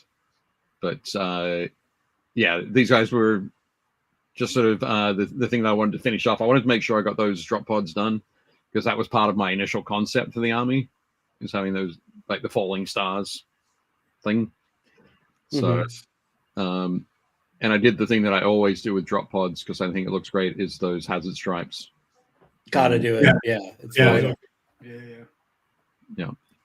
So these ones also have the fade from the dark green, the deep sea green, up through the gray. On the I love that. I love that sea green. That green is so cool. Yeah. Mixing that with the gray is really cool too, because it just kind of gives like a really nice complexity to it. I think just like that nice gradation. It's really cool. It is neat. But one thing I also realized that dollars per square inch of model, the drop pod is by far and away the best value per square inch to paint, because every single, because if you do it as if it opens, every single piece is basically double-sided. You got to paint both sides. Oh yeah. Whereas if you put a tank, you just have to paint the outside. You're just painting one side of that piece of plastic. I've tried and failed to do drop pod based armies several times, and it always comes down to the drop pods. They just become so tedious to paint. I can get through like 2 or 3 maybe, but there's no way I could do like 7 or 8 of them, which I guess you can't do anymore anyway. So it's not even a huge deal. But it's nice. This is like in a competitive setting, this is the max. But I'll really take this into a competition. But of course you can have as many as you like in your collection. But of course, yeah. But just like typically, I usually build armies based around whatever the rules are, whatever they'll let me legally play. Yeah, the general approach. Me too. But Yeah, what we'll have to do for next year is like each of us can add another 1,333 points, and then the three of us will play against Dave's 10,000 points of Space Marines. Oh my gosh. possibly. I don't know. Maybe I'll just paint it like a Titan or something. I don't know. Could be the way to go. That'll be cool. Yeah. I'll just knock it out. Yeah. Jen says one of my heresy armies has like 11 drop pods. Nice. Bless you. I have a theory about GW's stock issues. I think the response they want to say is Dave painted it all. Right. Why can't I get drop pods? Well, let me check my records. Looks like some guy D Taylor in Maryland looks like he bought all of that. He bought and painted them all. Oh, Josh is here. Hi, Josh. Welcome. He said, Josh says they still a pain to assemble. It's been like 5 editions since I assembled one. It's the same drop pod. It's the same kit. Yeah, hasn't changed. I do it a little bit differently. So I have the base plate and the 5 like pedals that are off it. I have the central core that has all of the seating, not the seating, but the harnesses. I keep that separate. Then I have 2 of the fins are separated. I leave those off, and just have 3 fins attached to that central engine, and that's another piece. So those there. What's that? 1, 2, 3, 4, 5, and then the weapon is separate. So 6 different elements. So I kind of prime them all separately, then jam them together for the to put the color scheme on, and then pull them apart again and finish each of those elements off separately. Then assemble them so they can put the 3 basically the 3 fins and the central engine on, slide in that central console and the harnesses, put it in, and then turn it so that it slots in, and then put those last 2 fins on. Yeah, I see how you do it.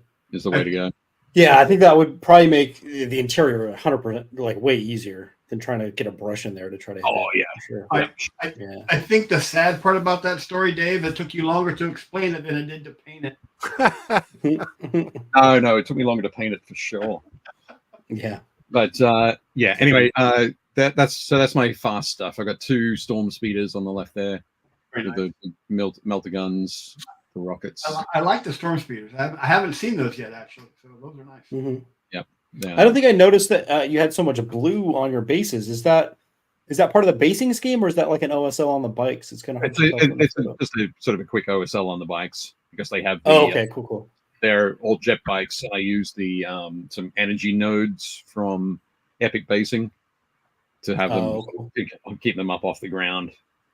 Yeah, I just hit those with some what do you call it? Just a quick airbrush of that light blue. But yeah, it's only on those bases. But yeah.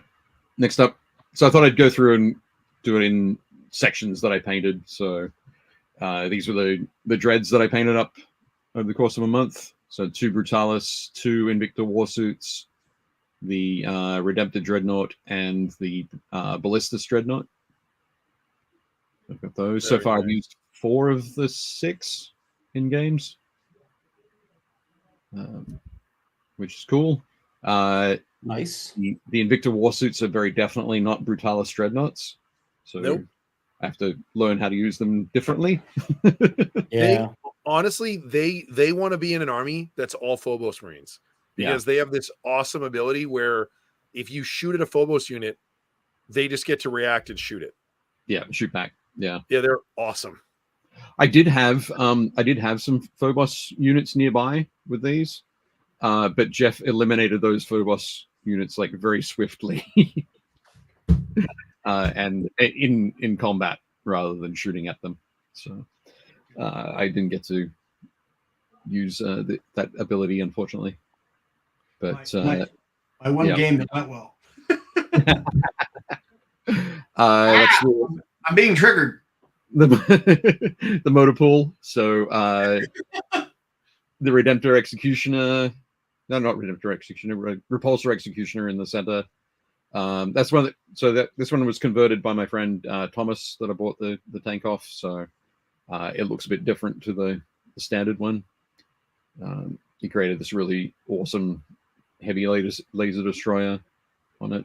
Then moved the heavy onslaught Gatling cannon to the hull, and moved the heavy bolters out to side sponsons, which don't usually exist on the repulsor.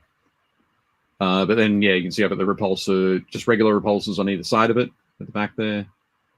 And then come forward to the front corners of the Gladiator Lancers with the last Talon in the turret. Yeah. And the twin multi-melters at the sides. And then the Impulsor in the center. So I think I'm going to go with so again, I think it's Deadly Print Studios actually has a sort of energy node sort of thing STL that I can buy that I can print out that these guys can sit on. So I'm going to end up putting these on bases, and they'll have that similar kind of look on the base to the bikes. Right on. But yeah, those were a lot of fun to do. I think that was the first month everybody voted for tanks, so I painted those up first. They look great. Another way. Pat in the chat just was like, they were talking about people using like soda cans and bottles and stuff as drop pods before the kits were out. And then Pat wrote, I just used my wife's Yankee Candle collection as drop pod. Look good, smell fantastic, realistic rocket thruster included with every purchase. Nice. Definitely cool. I really like how you did the bronze like kick plates. All right. Yep. The hopper plates. Yeah, it's really cool. Plates. Yeah. I just wanted to include that in make sure I had that. It's fairly prominent in the scheme. So, but yeah, it worked well. And I enjoyed doing the having the turrets be black to kind of match the shoulder pads and helmets. So that upper location on the Space Marines was reflected in the same location on the vehicles. Well, the entire theme of the army is absolutely gorgeous. I mean, it really all ties together really well. On the table, it looks beautiful. It came out pretty nice. I'm pretty happy with it. You gotta love the Impulsor El Camino. Like it is an El Camino. It's like what if we cut the back off a Rhino and made it like a pickup truck? Yeah. I just didn't think you had a couple of guys sort of back there holding on and like. Yeah. But he's got to have a mullet. Yeah. For sure. Next up, these are my so intercessors, kind of the Tacticus Marines. So the Infernus Marines at the front right. Just above them are the Assault Intercessors, and then behind, sort of back from both of those two, are the two Intercessor units that I've got painted so far. I love that sea green you used for the sword casings. Right. Yep. Yeah. That's the kind of the army color. They're not the chapter color, but this particular army sort of organization has that that jade green in there. It's the helmet design that I think ties the whole thing together. That just is amazing. They look fantastic. Yeah, that bone sort of colored faceplate. Yeah, that actually inspired me to do a little bit more with putting different heads and how they look, and it just ties the whole army together, and it's something you can see from across the table. I mean, it's just awesome. Yeah, those heads are all from a creator called Legio XIV Guy, so Legio 14 Guy, which you can find on Cults 3D website. Trevor goes, I think it's honestly the dice bags that help tie everything together. It's true. Yeah, you're not wrong. It's not an untrue statement. Can't argue with it. Fantastic. These are my veterans. The veterans in the army. So I've got the Terminators. Why does every picture trigger me? I don't know. Terminators on the left there, They're sort of straight out of the Leviathan box set. It went with that jade green on the hands. The Centurion Devastators with the las cannons are in there. Stern Guard on the right. Stern Guard veterans. That's just two of the sets of 5, I think, from Leviathan. And then my 6 Blade Guard veterans across the front. Those are the guys that got out of that repulsor and taught my Thunderwolf Cav how to really use spears. Yeah. They were ready. They were like, oh no. But yeah. They look sick. The Spearmen look awesome. I don't think I've seen your Terminators done before. I like the teal power fists and like all the markings on them. They look super cool. Yep. No, White helmets are cool too. A lot of fun with those. Yeah. It was fairly straightforward. There's no conversions on those at all, but it was just sort of finding ways to incorporate it all. One of the things I did with the veterans is the veterans have black backpacks. Well, the upper part of the black backpacks are black, so it just adds more black to that upper section. So with the Terminators, their shoulder pads and torsos are black. So it just gives that continuation sort of through. You did such a great job with your Centurion conversions too. They're so subtle, but like they make those models look so much better. Yeah, I agree. That's just using the conversion plan from Jay from Eons of Battle. He did a video probably 6 months ago, maybe a little bit longer. It's like a spacer at the waist, right? Like he kind of makes them taller. Little spacer at the waist and at the ankles, but also the in the crotch. It's basically like 3 mil wider. Pushes out the base of it, because the problem with the initial sculpts is that the legs are too close in, and it makes it look very top heavy. But by pushing those out and stretching them a little bit, all the conversion work is in the legs, and the head is a little bit higher. It's just a little bit higher, so the whole thing looks a bit taller. After I saw these at the table when I came down to play, and I went back and watched the video that you had talked about, I actually have basically 2 more boxes so I can convert them to where they look that makes them look so much better.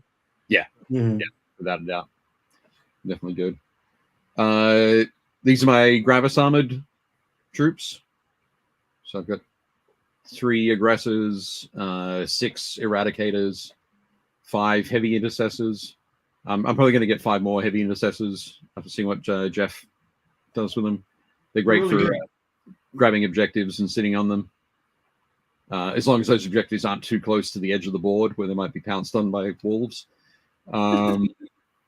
And then across the back there are 3 units of Inceptors, 2 with plasma and 1 with the assault bolters. But yeah, they look great. Like, again, Dave, you painted more than the other 3 of us did together. Like, it is insane. Yeah. But I'm as we talked about it like a couple of weeks ago. Like I have one hobby, which is this. I don't. There aren't other things that I sort of mess around with. So, and I'm obsessive compulsive. So, these are the Phobos Marines. He's like, what I did was I bought 4 boxes of everything GW makes. No, some of them were out of stock. So, yeah, like suppressors. You can only get suppressors in 1 box. Yeah. But yeah, definitely cool. So yeah, 2 units of suppressors, 3 units of eliminators, 1 unit of infiltrators there. I do have some Reavers I've got to paint. I've got 10 Reavers and I've got 5. What are the other guys that you can make from? There's oh god. So there's infiltrators, there's Reavers, and there's incursors. Incursors, yeah, I've got 5 incursors built up. So I love the way you did their flying bases too. Like I really like when they're like sort of on something instead of like those plastic sticks. Yeah. I was thinking of doing the big smoke plumes that you can buy the STLs for and print, but they just felt too big. It was just too much. So I just went with something a bit simpler. So they're all standing on tactical broken architecture. Never underestimate the tactical rock. No, all good. But this is where I went a bit crazy. These are the characters. So I have so this section here is kind of the chaplain area. The chaplain on bike. I've got 2 chaplains in Terminator armor. A chaplain in power armor that I built from the Emperor's Champion, the Black Templar Emperor's Champion model. Nice. That was one that I see a Judiciary in the back. sorry.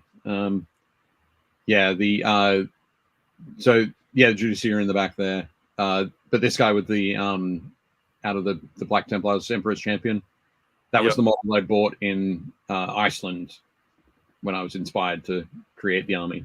So Nice. he's got a special place in the army there. Up front, we've got the Tech Marine, Apothecary Biologist, Apothecary. Got the Librarians here, so Librarian and Terminator armor from the Leviathan kit.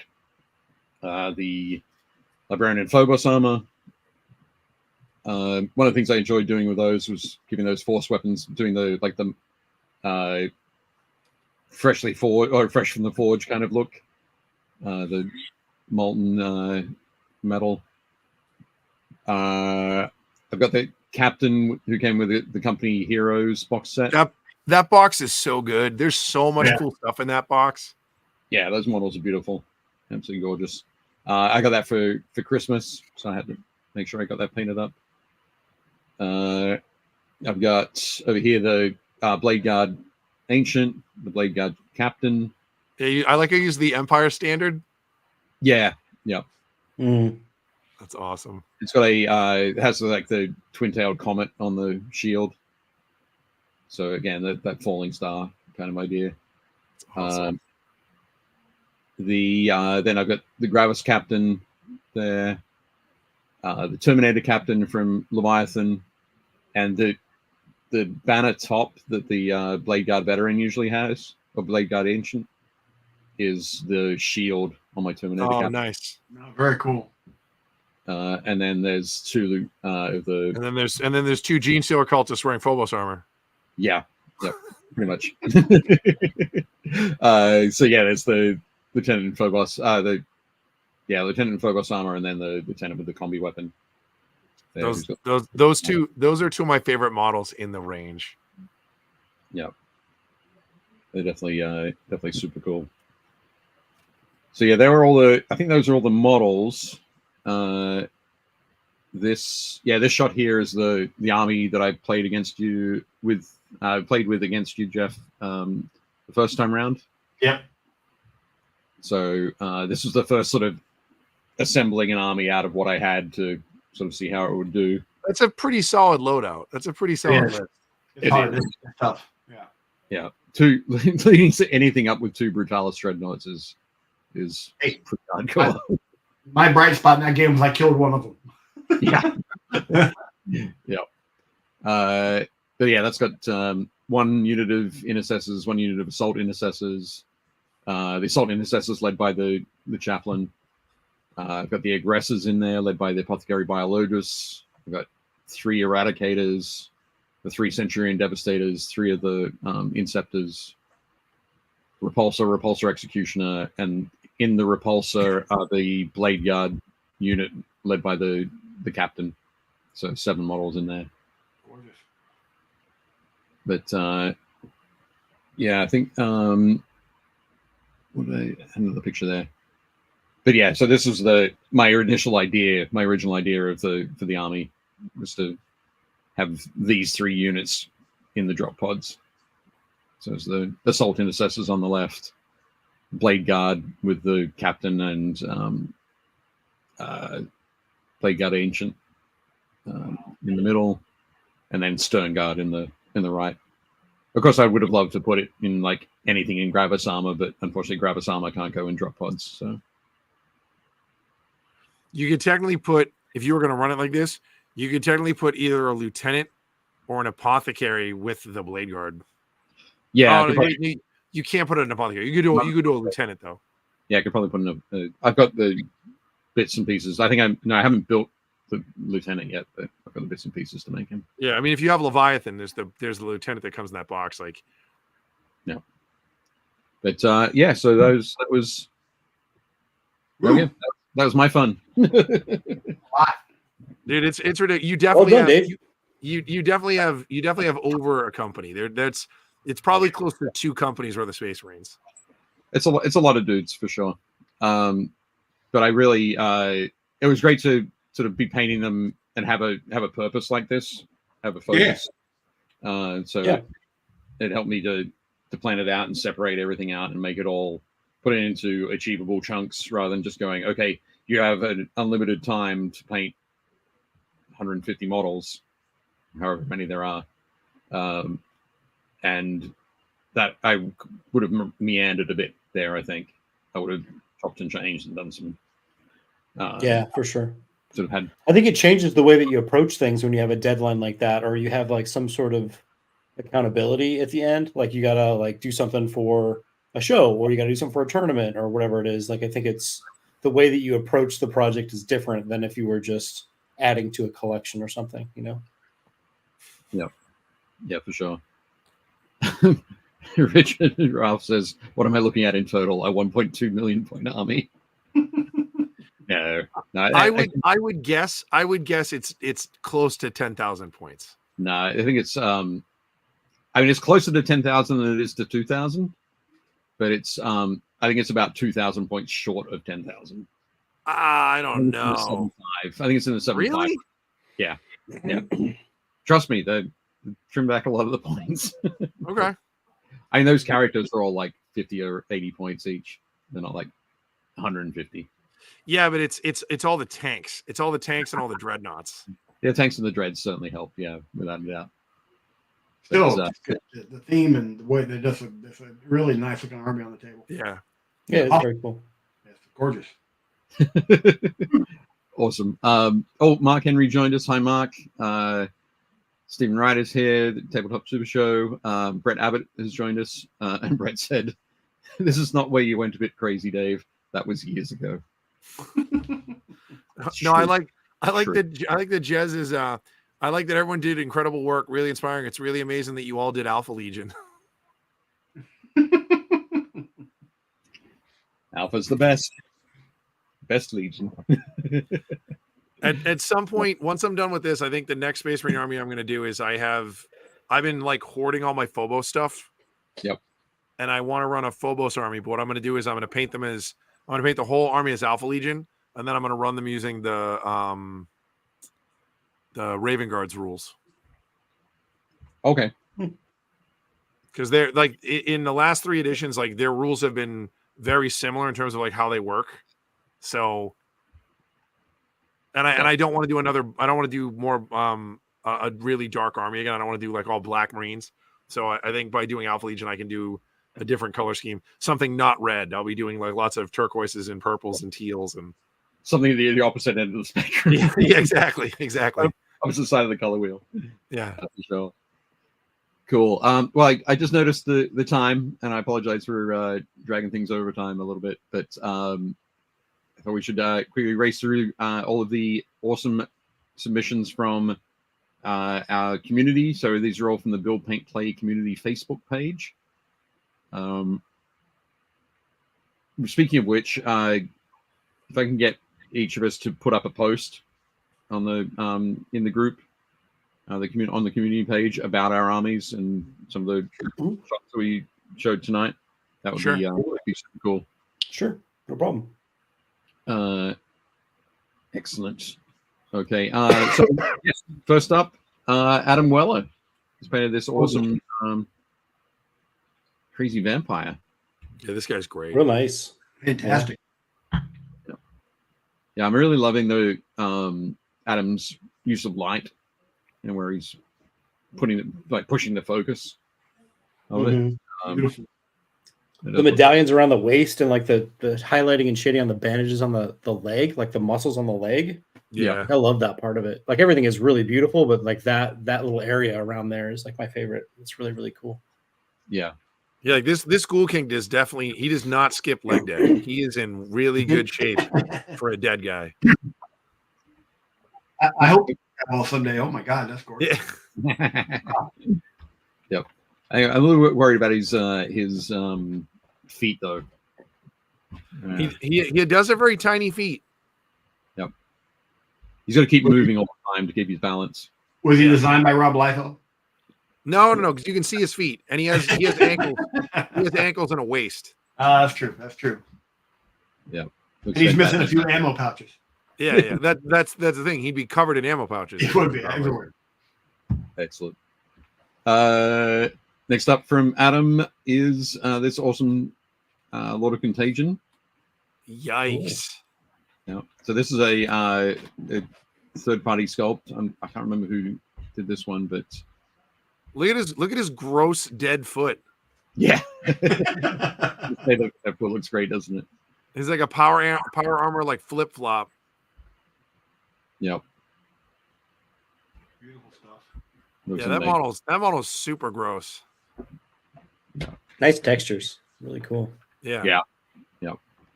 Yeah, the textures on those armor plates. It's just got that the right level of pitting.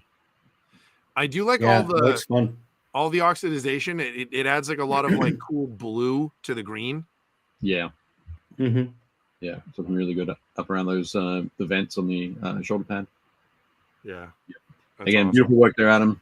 Great stuff. Yeah, very nice. Next up, we've got a couple of models from Amos. So I'm working a Tower Force. I do like the parrot / like tropical lizard paint scheme on the Kroot. Mm-hmm. Yeah, it's yeah. cool. I think you were saying that you got this from a like a Darcy Bono video. From a what? From Darcy Bono. She okay. does a lot of great tutorials on YouTube. He's been all excited about him at work. We've been talking about him pretty much every day. They're gorgeous. Yeah. It looks really good. Yeah, that looks cool. Yeah, like a whole unit of those guys would look awesome. And I love the work that he's doing on his tower as well. Obviously, the white, gray, and black is I'm a big fan of that. Yeah, the Yeah, classic. cool scheme. I like the battle damage tower looks so cool too. I like to see it. Yeah, all roughed up. Very cool. Awesome work there, Amos. Nice one. Bing has been painting up some more models for Malifaux. For what? Wow. Yeah, exactly, Jake. Malifaux, you heard me. But this, Wow. this is an insane sort of model. I don't know whether those sort of cherubs at the front are sort of coming out of or being eaten by the plant. Yeah. It's I think they're I coming don't out. know. I think they're being birthed or something. I don't know. Yeah. it's kind of disturbing whichever way you slice it, right? Yeah, it's almost got like Kingdom Death vibes or something. I don't know. It's bizarre. I thought this was a sequel to the Little Shop of Horrors called The Invasion. Right. They look like Audrey Tooth. Yeah. I do for sure. Cool model though. I do like the like the kind of tree man thing. Yeah, It's the tree pretty man's sweet. rad. Yeah. He's very cool. And I like the little plant critters too. Those are pretty neat. I'm calling it the Gardener. Yep. Yeah. Yeah, Carl, exactly. It's a wild model. Like I like all the different parts. It's just like how that comes together is just it's very strange. Yeah. Very nice. Disturbing. But cool. But it looks great. Carl also said, talking about Amos's crew, said, speaking of tropical looks, while we're in Australia, Shell goes, look at all these exotic birds. He said, well, I don't think they're exotic to these folks. Like, nope, they're just the regular ones you see every day in Australia. But no, awesome work there, Bing. Looks great. Cal painted up a whole bunch of these gobos with sort of bitey squigs on the end of sticks. Oh, cool. That's These ones ridiculous. give me real labyrinth vibes. Yeah, Yeah. for sure. They're They looking, almost look like old Rackham goblins.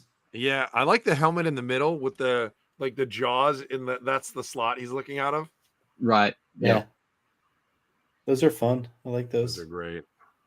You should get a couple of those helmets, Jake. Just stick them on some of your Marines. They've got I that- was thinking that. Like just Like that Little one. I bear just trap want that. helmets.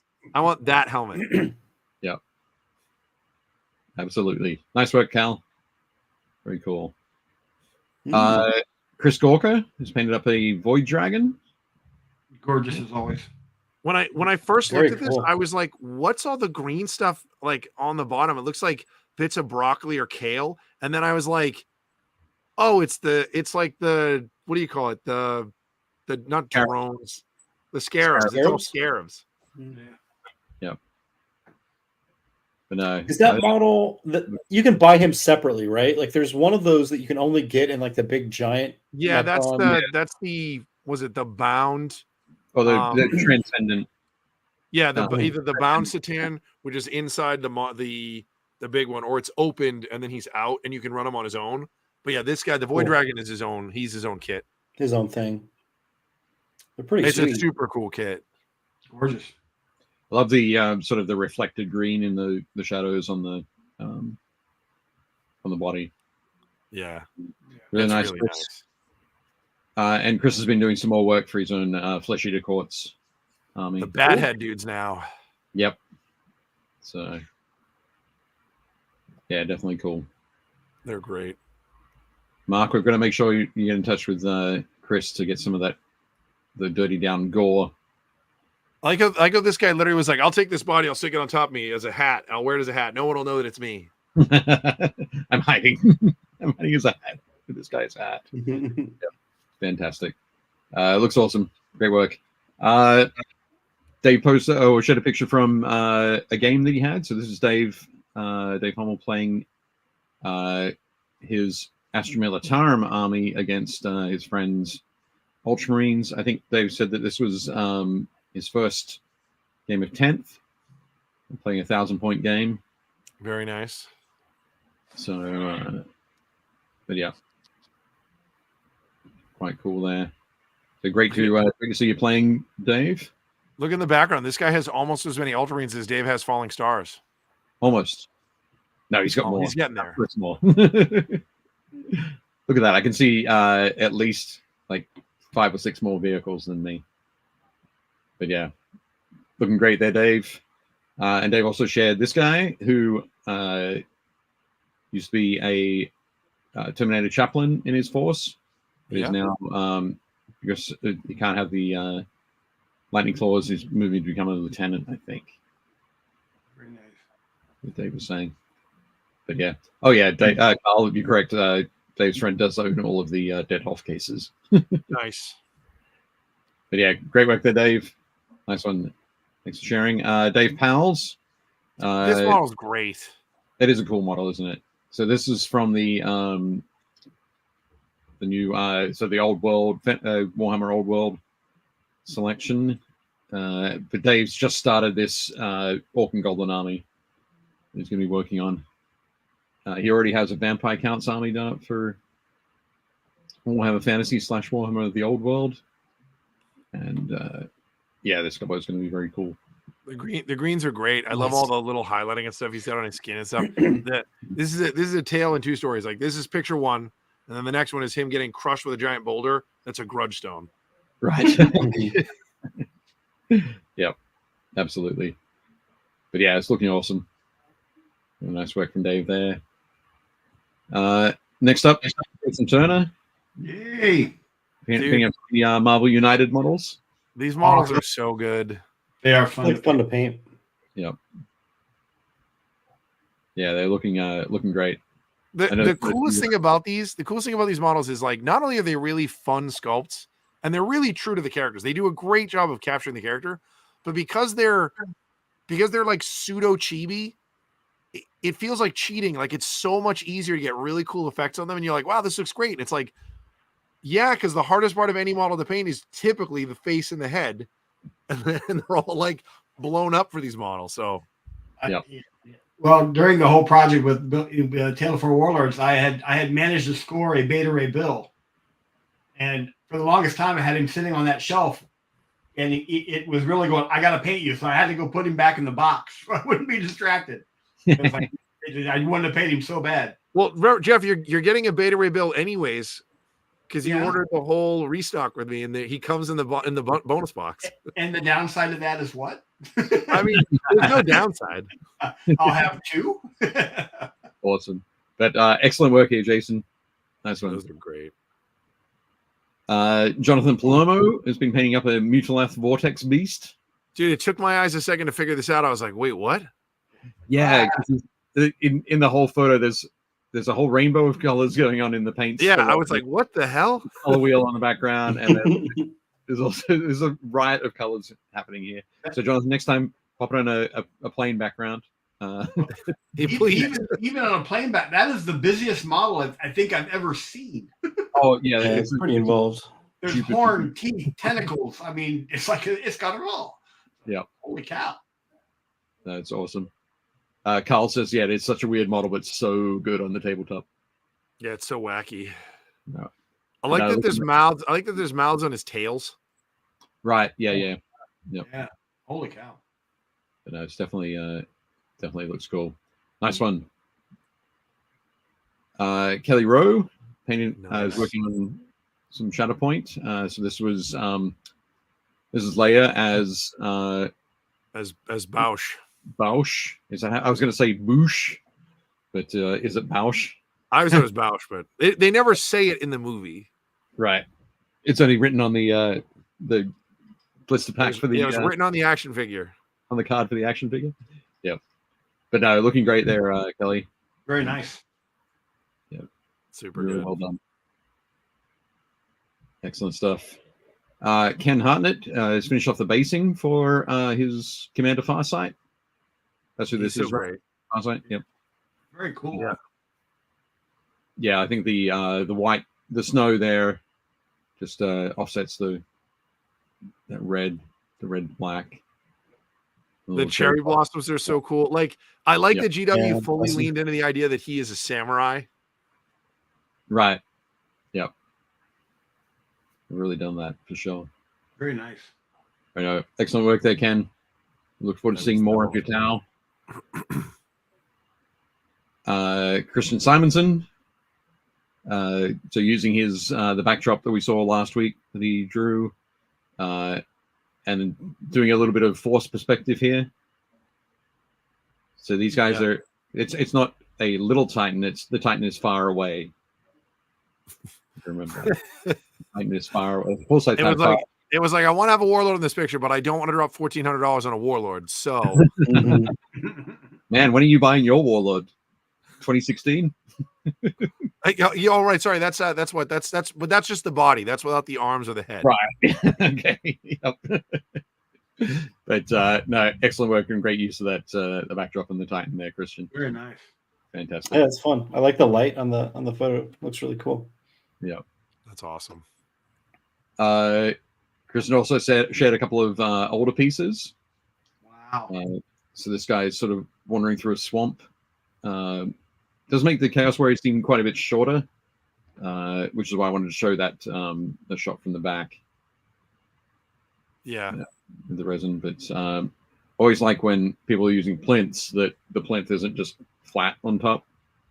There's a great sort of depth to the landscape. That shield is gross. Yeah, the shield with all the stretched skin in the eyes. Mm-hmm. And that's from one of the that's the old Chaos Knight kit. Metal Knights. Yeah. I love the face, all that scarring over the right eye. Yeah. He did The really contrast well. is really nice on the whole paint job. It's like really, really well defined. I've noticed that Christian and Scott both love like the blue-green palette. Like that's like their home. They love that. Yeah, for sure. Awesome. Next up, so this was another sort of throwback to Christian's work. I call this one Nurgling taking a bath. Right. He does look awesome at the front there, doesn't he? It's like or Ghoul lifeguard. Ghoul lifeguard, yeah. Hey, little buddy, don't go out too deep. But no, this is again another fantastic paint job and great composition there as well, Christian. That's awesome. It does look Again, awesome. there's so many cool little bits in the base, like all the stuff in the water, like the skulls down the bottom. Yep. And then like all the flowers and everything kind of coming off. Yeah. No, it's looking really good. Like, I don't want to swim in that water now that that Nurgling's been in their butt. Oh no. That is some dirty bath water. Matt Bowles says reminds me of those Renaissance paintings where someone is bathing. Yeah. I had a completely different thought about the theme of this diorama. The giant's just stepping out from where he just relieved himself, and that's Right. where it went. Somebody's left behind. And he's like, "Hey, buddy, let me help you out of that." Sorry about that. Hank has joined us. Hi, Hank. What's up, Hank? Nice to see you. Thanks very much for dropping in. Luis is doing some more work on Torgaradon. So we've been watching the sort of the saga for the last couple of weeks. Dude, that yellow is so clean. So clean and so smooth. Smooth. True. But yeah. I like his apparatus to hold all those parts. What is that? Yeah. Just corrugated cardboard or something? Yeah. Just on and then toothpicks and bamboo skewers. Cool. But yeah, looking very cool. And Luis also shared with us how he makes his sort of rebar for his basing. That's cool. So taking some, I think these are wires from like headphone cables. So there's a lot of super thin wires in there, and just twisting them together, and then weaving together in a lattice work. I like how he's using the pin vise body to hold it. Right. Yeah. To dial it in there and then just twist. Mm-hmm. Definitely makes it super easy. Yeah, I kind of do the same thing when I make a rope or anything like that. It's like I'll loop it out and then I'll bring it back in, hold it with a pin vise, and like through an eyelet or something, and then just twist the whole thing and pull it taut. That works great. Nice. Super cool. Very cool. Excellent. Louis also said that when he sort of assembled his model or sort of blue tack his model together and put it on the original base that he'd made, it didn't fit. The cloak was bumping into the stuff he had at the back. He decided to go back and sort of start the base from scratch. So that's what we're getting there. Next up, Matt Bowles. That's awesome. War Boss riding his flying Squigosaur. I love this guy. That's cool. Just a wild thing. And one of my favorite things is that grot sort of hanging onto it like a ring that's jammed through one of the horns on the walls. They're just flying. My favorite part is probably the engine block with the exhaust pipes coming off the side of the screen. All right. Yeah. This thing is diesel powered. Yeah, that thing is aftermarket for sure. Bolted on by his previous Big Mac, who was then eaten by the squig. Yeah. That's fantastic. Yeah, it says Matt's awesome madness continues. It's so good. Yeah. If you can't have fun with squig models, why bother? Yeah, exactly. That's awesome. Awesome work there, Matt. What are the little, are those like little blue squigs that are on the War Boss? Up the top? Yeah. Yeah, little tiny flying squigs. That's what it looks like. Yeah. There's a lot going on there. It is. It's great. Yeah. Awesome, Matt. Looking great. We've got Reese Knight. So Reese has painted up a who did you say that this was, Jake? Oh, this is Dangron. Dangron. Not Angron, but Dangron. Yeah. He's not quite his angry brother. No, this is Angron's cousin. Right. But yeah, I think Reese said he was going to be using this as Scarbrand in his demon army. Beautiful model. I love that the axe, like the blade of the axe, is just teeth. Yeah. Yep. It's wild to think that metal's just growing metal teeth. Really good. But no, fantastic work there, Reese. That's super cool. Really Great. nice. Rich Ralph has painted up a few more models. And these are looking very cool. I'm loving the one on the left. The sort of the fish with the the fish man with the angler fish appendage. Oh yeah, okay. The base work on that's really nice too. Yeah, Yeah, it looks looking great. Really looks nice. I mean, the whole model script, that base really pops. Really adds to the model. Both of them do, actually. Jeff does love a good tactical rock. I do love a good tactical rock, absolutely. Yep. Especially when it looks like that, where you actually, oh, that's nice. Yeah. A lot of nice work there. It could be a tactical barrel as well. Jeff, Yeah. Yes. particularly if that barrel contains rum. But yeah, looking good there, Rich. Particularly loving that the fish guy. Awesome, love that purple. Nice one. And then we're almost at the end. So Stephen posted this as a little bit of crazy history. So I think most people will know, but back in the day, Games Workshop really got its start by importing D&D into the UK and selling it on around the UK. There was a period when when TSR released the hardback Advanced Dungeons and Dragons books, apparently they were like, okay, well, it's going to cost us a fortune to sort of send these across the Atlantic. So maybe we can get Games Workshop to print them in the UK. So Games Workshop actually printed Player's Handbook and the Monster Manual as soft cover. Yes, soft covers, yeah. Right. But then I think the DM's Guide ended up being printed as a hardback. Or they might have gone, actually, no, let's just ship the hardbacks. So, but Stephen was able to get a copy of this one, which super cool. So cool. That wonderful owl bear. Classic owl bear there, one of them there. Yeah, there's a roper. There's a roper on the right. There's an owlbear. There's a troll. There's a unicorn. You got a red dragon and a centaur. All the most important monsters in any D&D campaign. I used to freak the youngsters out at Outpost when I'd bring in my old White Dwarf magazines that were like Dragon magazine. I had all the different, like you could get pretty much any game in there, and they're like, I think they didn't always just promote Games Workshop. Look what they used to do. Nice. Oh, there we go. Stephen says the Dungeon Master's Guide came from overseas by the time it released in the UK. That's awesome. Oh, and Louis says the yellow on his Torgarodon is airbrushed Bad Moon yellow contrast paint. Oh wow! So, Nice. right over that awesome.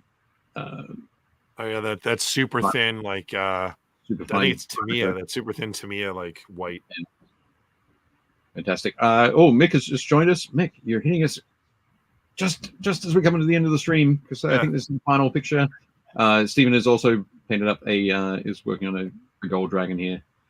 I think we saw it just before the show. I saw in the group that he posted a picture of the finished dragon, and he's just got the rider to go. But This is super old school. It's a Ralpartha. That's the old Ralpartha dragon rider. Yeah. okay. Yeah. But yeah, looking good. I wanted to make sure we showed the that brown sort of undercoat under there. Gold always looks better if you put brown first. Yeah.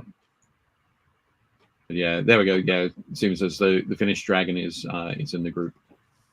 But yeah, excellent work. And there we go. That's the end of that slideshow. And we're back to the four of us in slightly different arrangement configuration. We've kind of been playing roulette, just bounce it around. Yeah. Wait, I can do this. Ah, Very, very Brady Bunch. wow. It's just Hey, it's because it was Jeff who told me that I could do that. yeah, just move them around. So excellent. Mick's going to watch the replay. Speaking of watching replays, if you if you used to enjoy your Saturday morning cartoons, the day when you were a kid, go and check out the replay of. So it's on Facebook, I think. What's new with Mike and Jeff. We're on YouTube now too. So. Oh, on YouTube as well. You can go and check that out. So on Saturday's episode, Jake was a special guest, and there was lots of conversation about different serials and different cartoons that you could watch. That's The proper art form of a proper bowl of cereal. How to properly prepare it, eat it, and what you should be watching while doing so. And then I think if Jeff still wants me to, I think this week I'll be I'll be filling in for Mike on Yeah. Saturday, so it'll be Jeff and I. Mike's got a long honeydew, so we're going to. I'd like to go over and actually show some of the Tale of Four Warlords on our show this weekend. Oh, cool. And go from there. But yeah, Jake is going to be guest hosting with me, which means I get a break because I won't have to talk that much. Awesome. Carl says, sorry, what show was that? That is What's New with Mike and Jeff. So it's usually Saturday morning. Yeah, 10 a.m. Eastern time, 7 a.m. Pacific time. Pacific. So yeah, Carl's over Pacific. So if you're up early, you can check that out on both on Facebook, Facebook Live and YouTube. Do you stream YouTube or? We stream the YouTube, Facebook, and two of our YouTube channels: the What's New with Mike and Jeff channel, and then Prayer Outpost Games, and then YouTube as well. Okay, nice. Yeah, nice. And we don't have any sort of plan or script. We just kind of go wherever the conversation and comments take us, which gets us in some really weird spots, which is how we ended up talking about Saturday morning cartoons and the proper bowl of cereal. Awesome. It was a good show. I had a good time. Cool. Excellent. So I think that is going to bring us to the end of our final episode of the this installment of A Tale of Four Warlords. I'm sad. I want to thank John and Jeff for joining us. It was very cool having you guys on, hearing your thoughts about building armies, what you focus on, the approach you take, and what you do to keep yourself motivated, and how you feel when things don't always go to plan. Mm. Yep. Yeah, it was great fun. It was also just awesome hanging out with you guys again. It's been like a travel through time. It's been quite the trip through down memory lane, so it was a good time. Well, prior to this, John and I don't think ever played the game together. We kind of moved in different circles at workshop, and the prior to this, the two games Dave and I played, we don't talk about. We don't discuss those games. Because they were horribly. They were the worst dice roll I've ever seen in my life, and just bad games. But I did want to say that one of the things that about doing this, you guys, and I really appreciate you guys inviting me into it, is Mike and I are constantly talking about getting out of your comfort zone. If you want to improve at something, step out of your comfort zone. And this really, I felt going into this, and I was really punching above my weight class because you guys are pretty inspiring in what you do. So I just wanted to thank you because I literally was way out of my comfort zone, and I just really appreciate the opportunity and the fun. It was great. I'm the pretty one. Jake's the inspiring one. Yeah, That works. We'll go with that. I have no evidence otherwise, so we'll go with that. But it was a lot of fun, and it really inspired me to do a lot of things that I might not normally do. So I think out of all of it, that was probably the best thing I took from this, is that getting out of my comfort zone, feeling like I'm punching above my weight class, like I was dating the prom queen. It just just really makes you think about things. I really appreciate it. Thank you. Fantastic.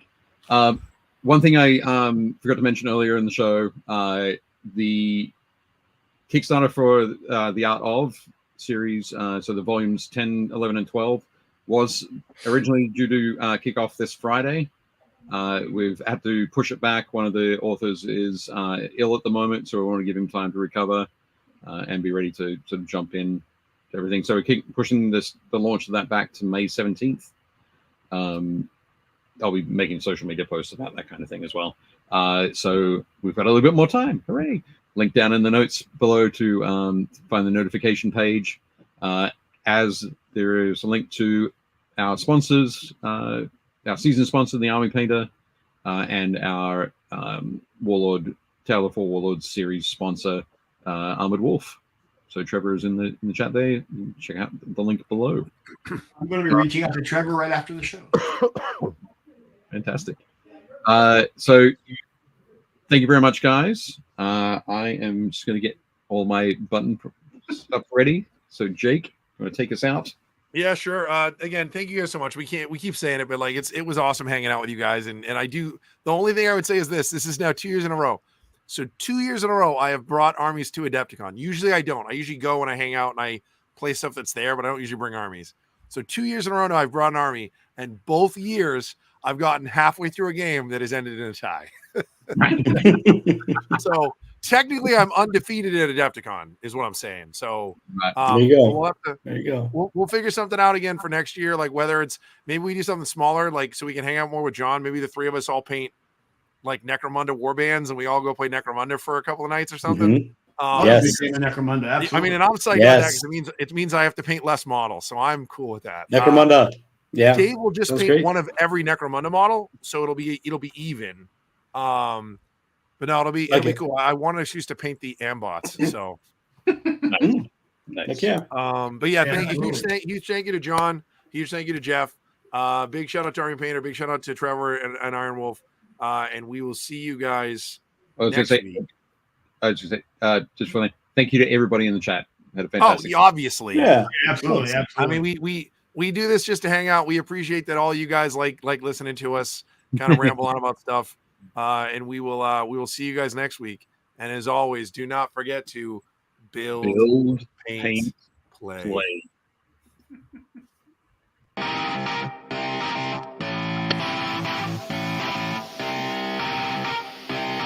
Shut up and sit down.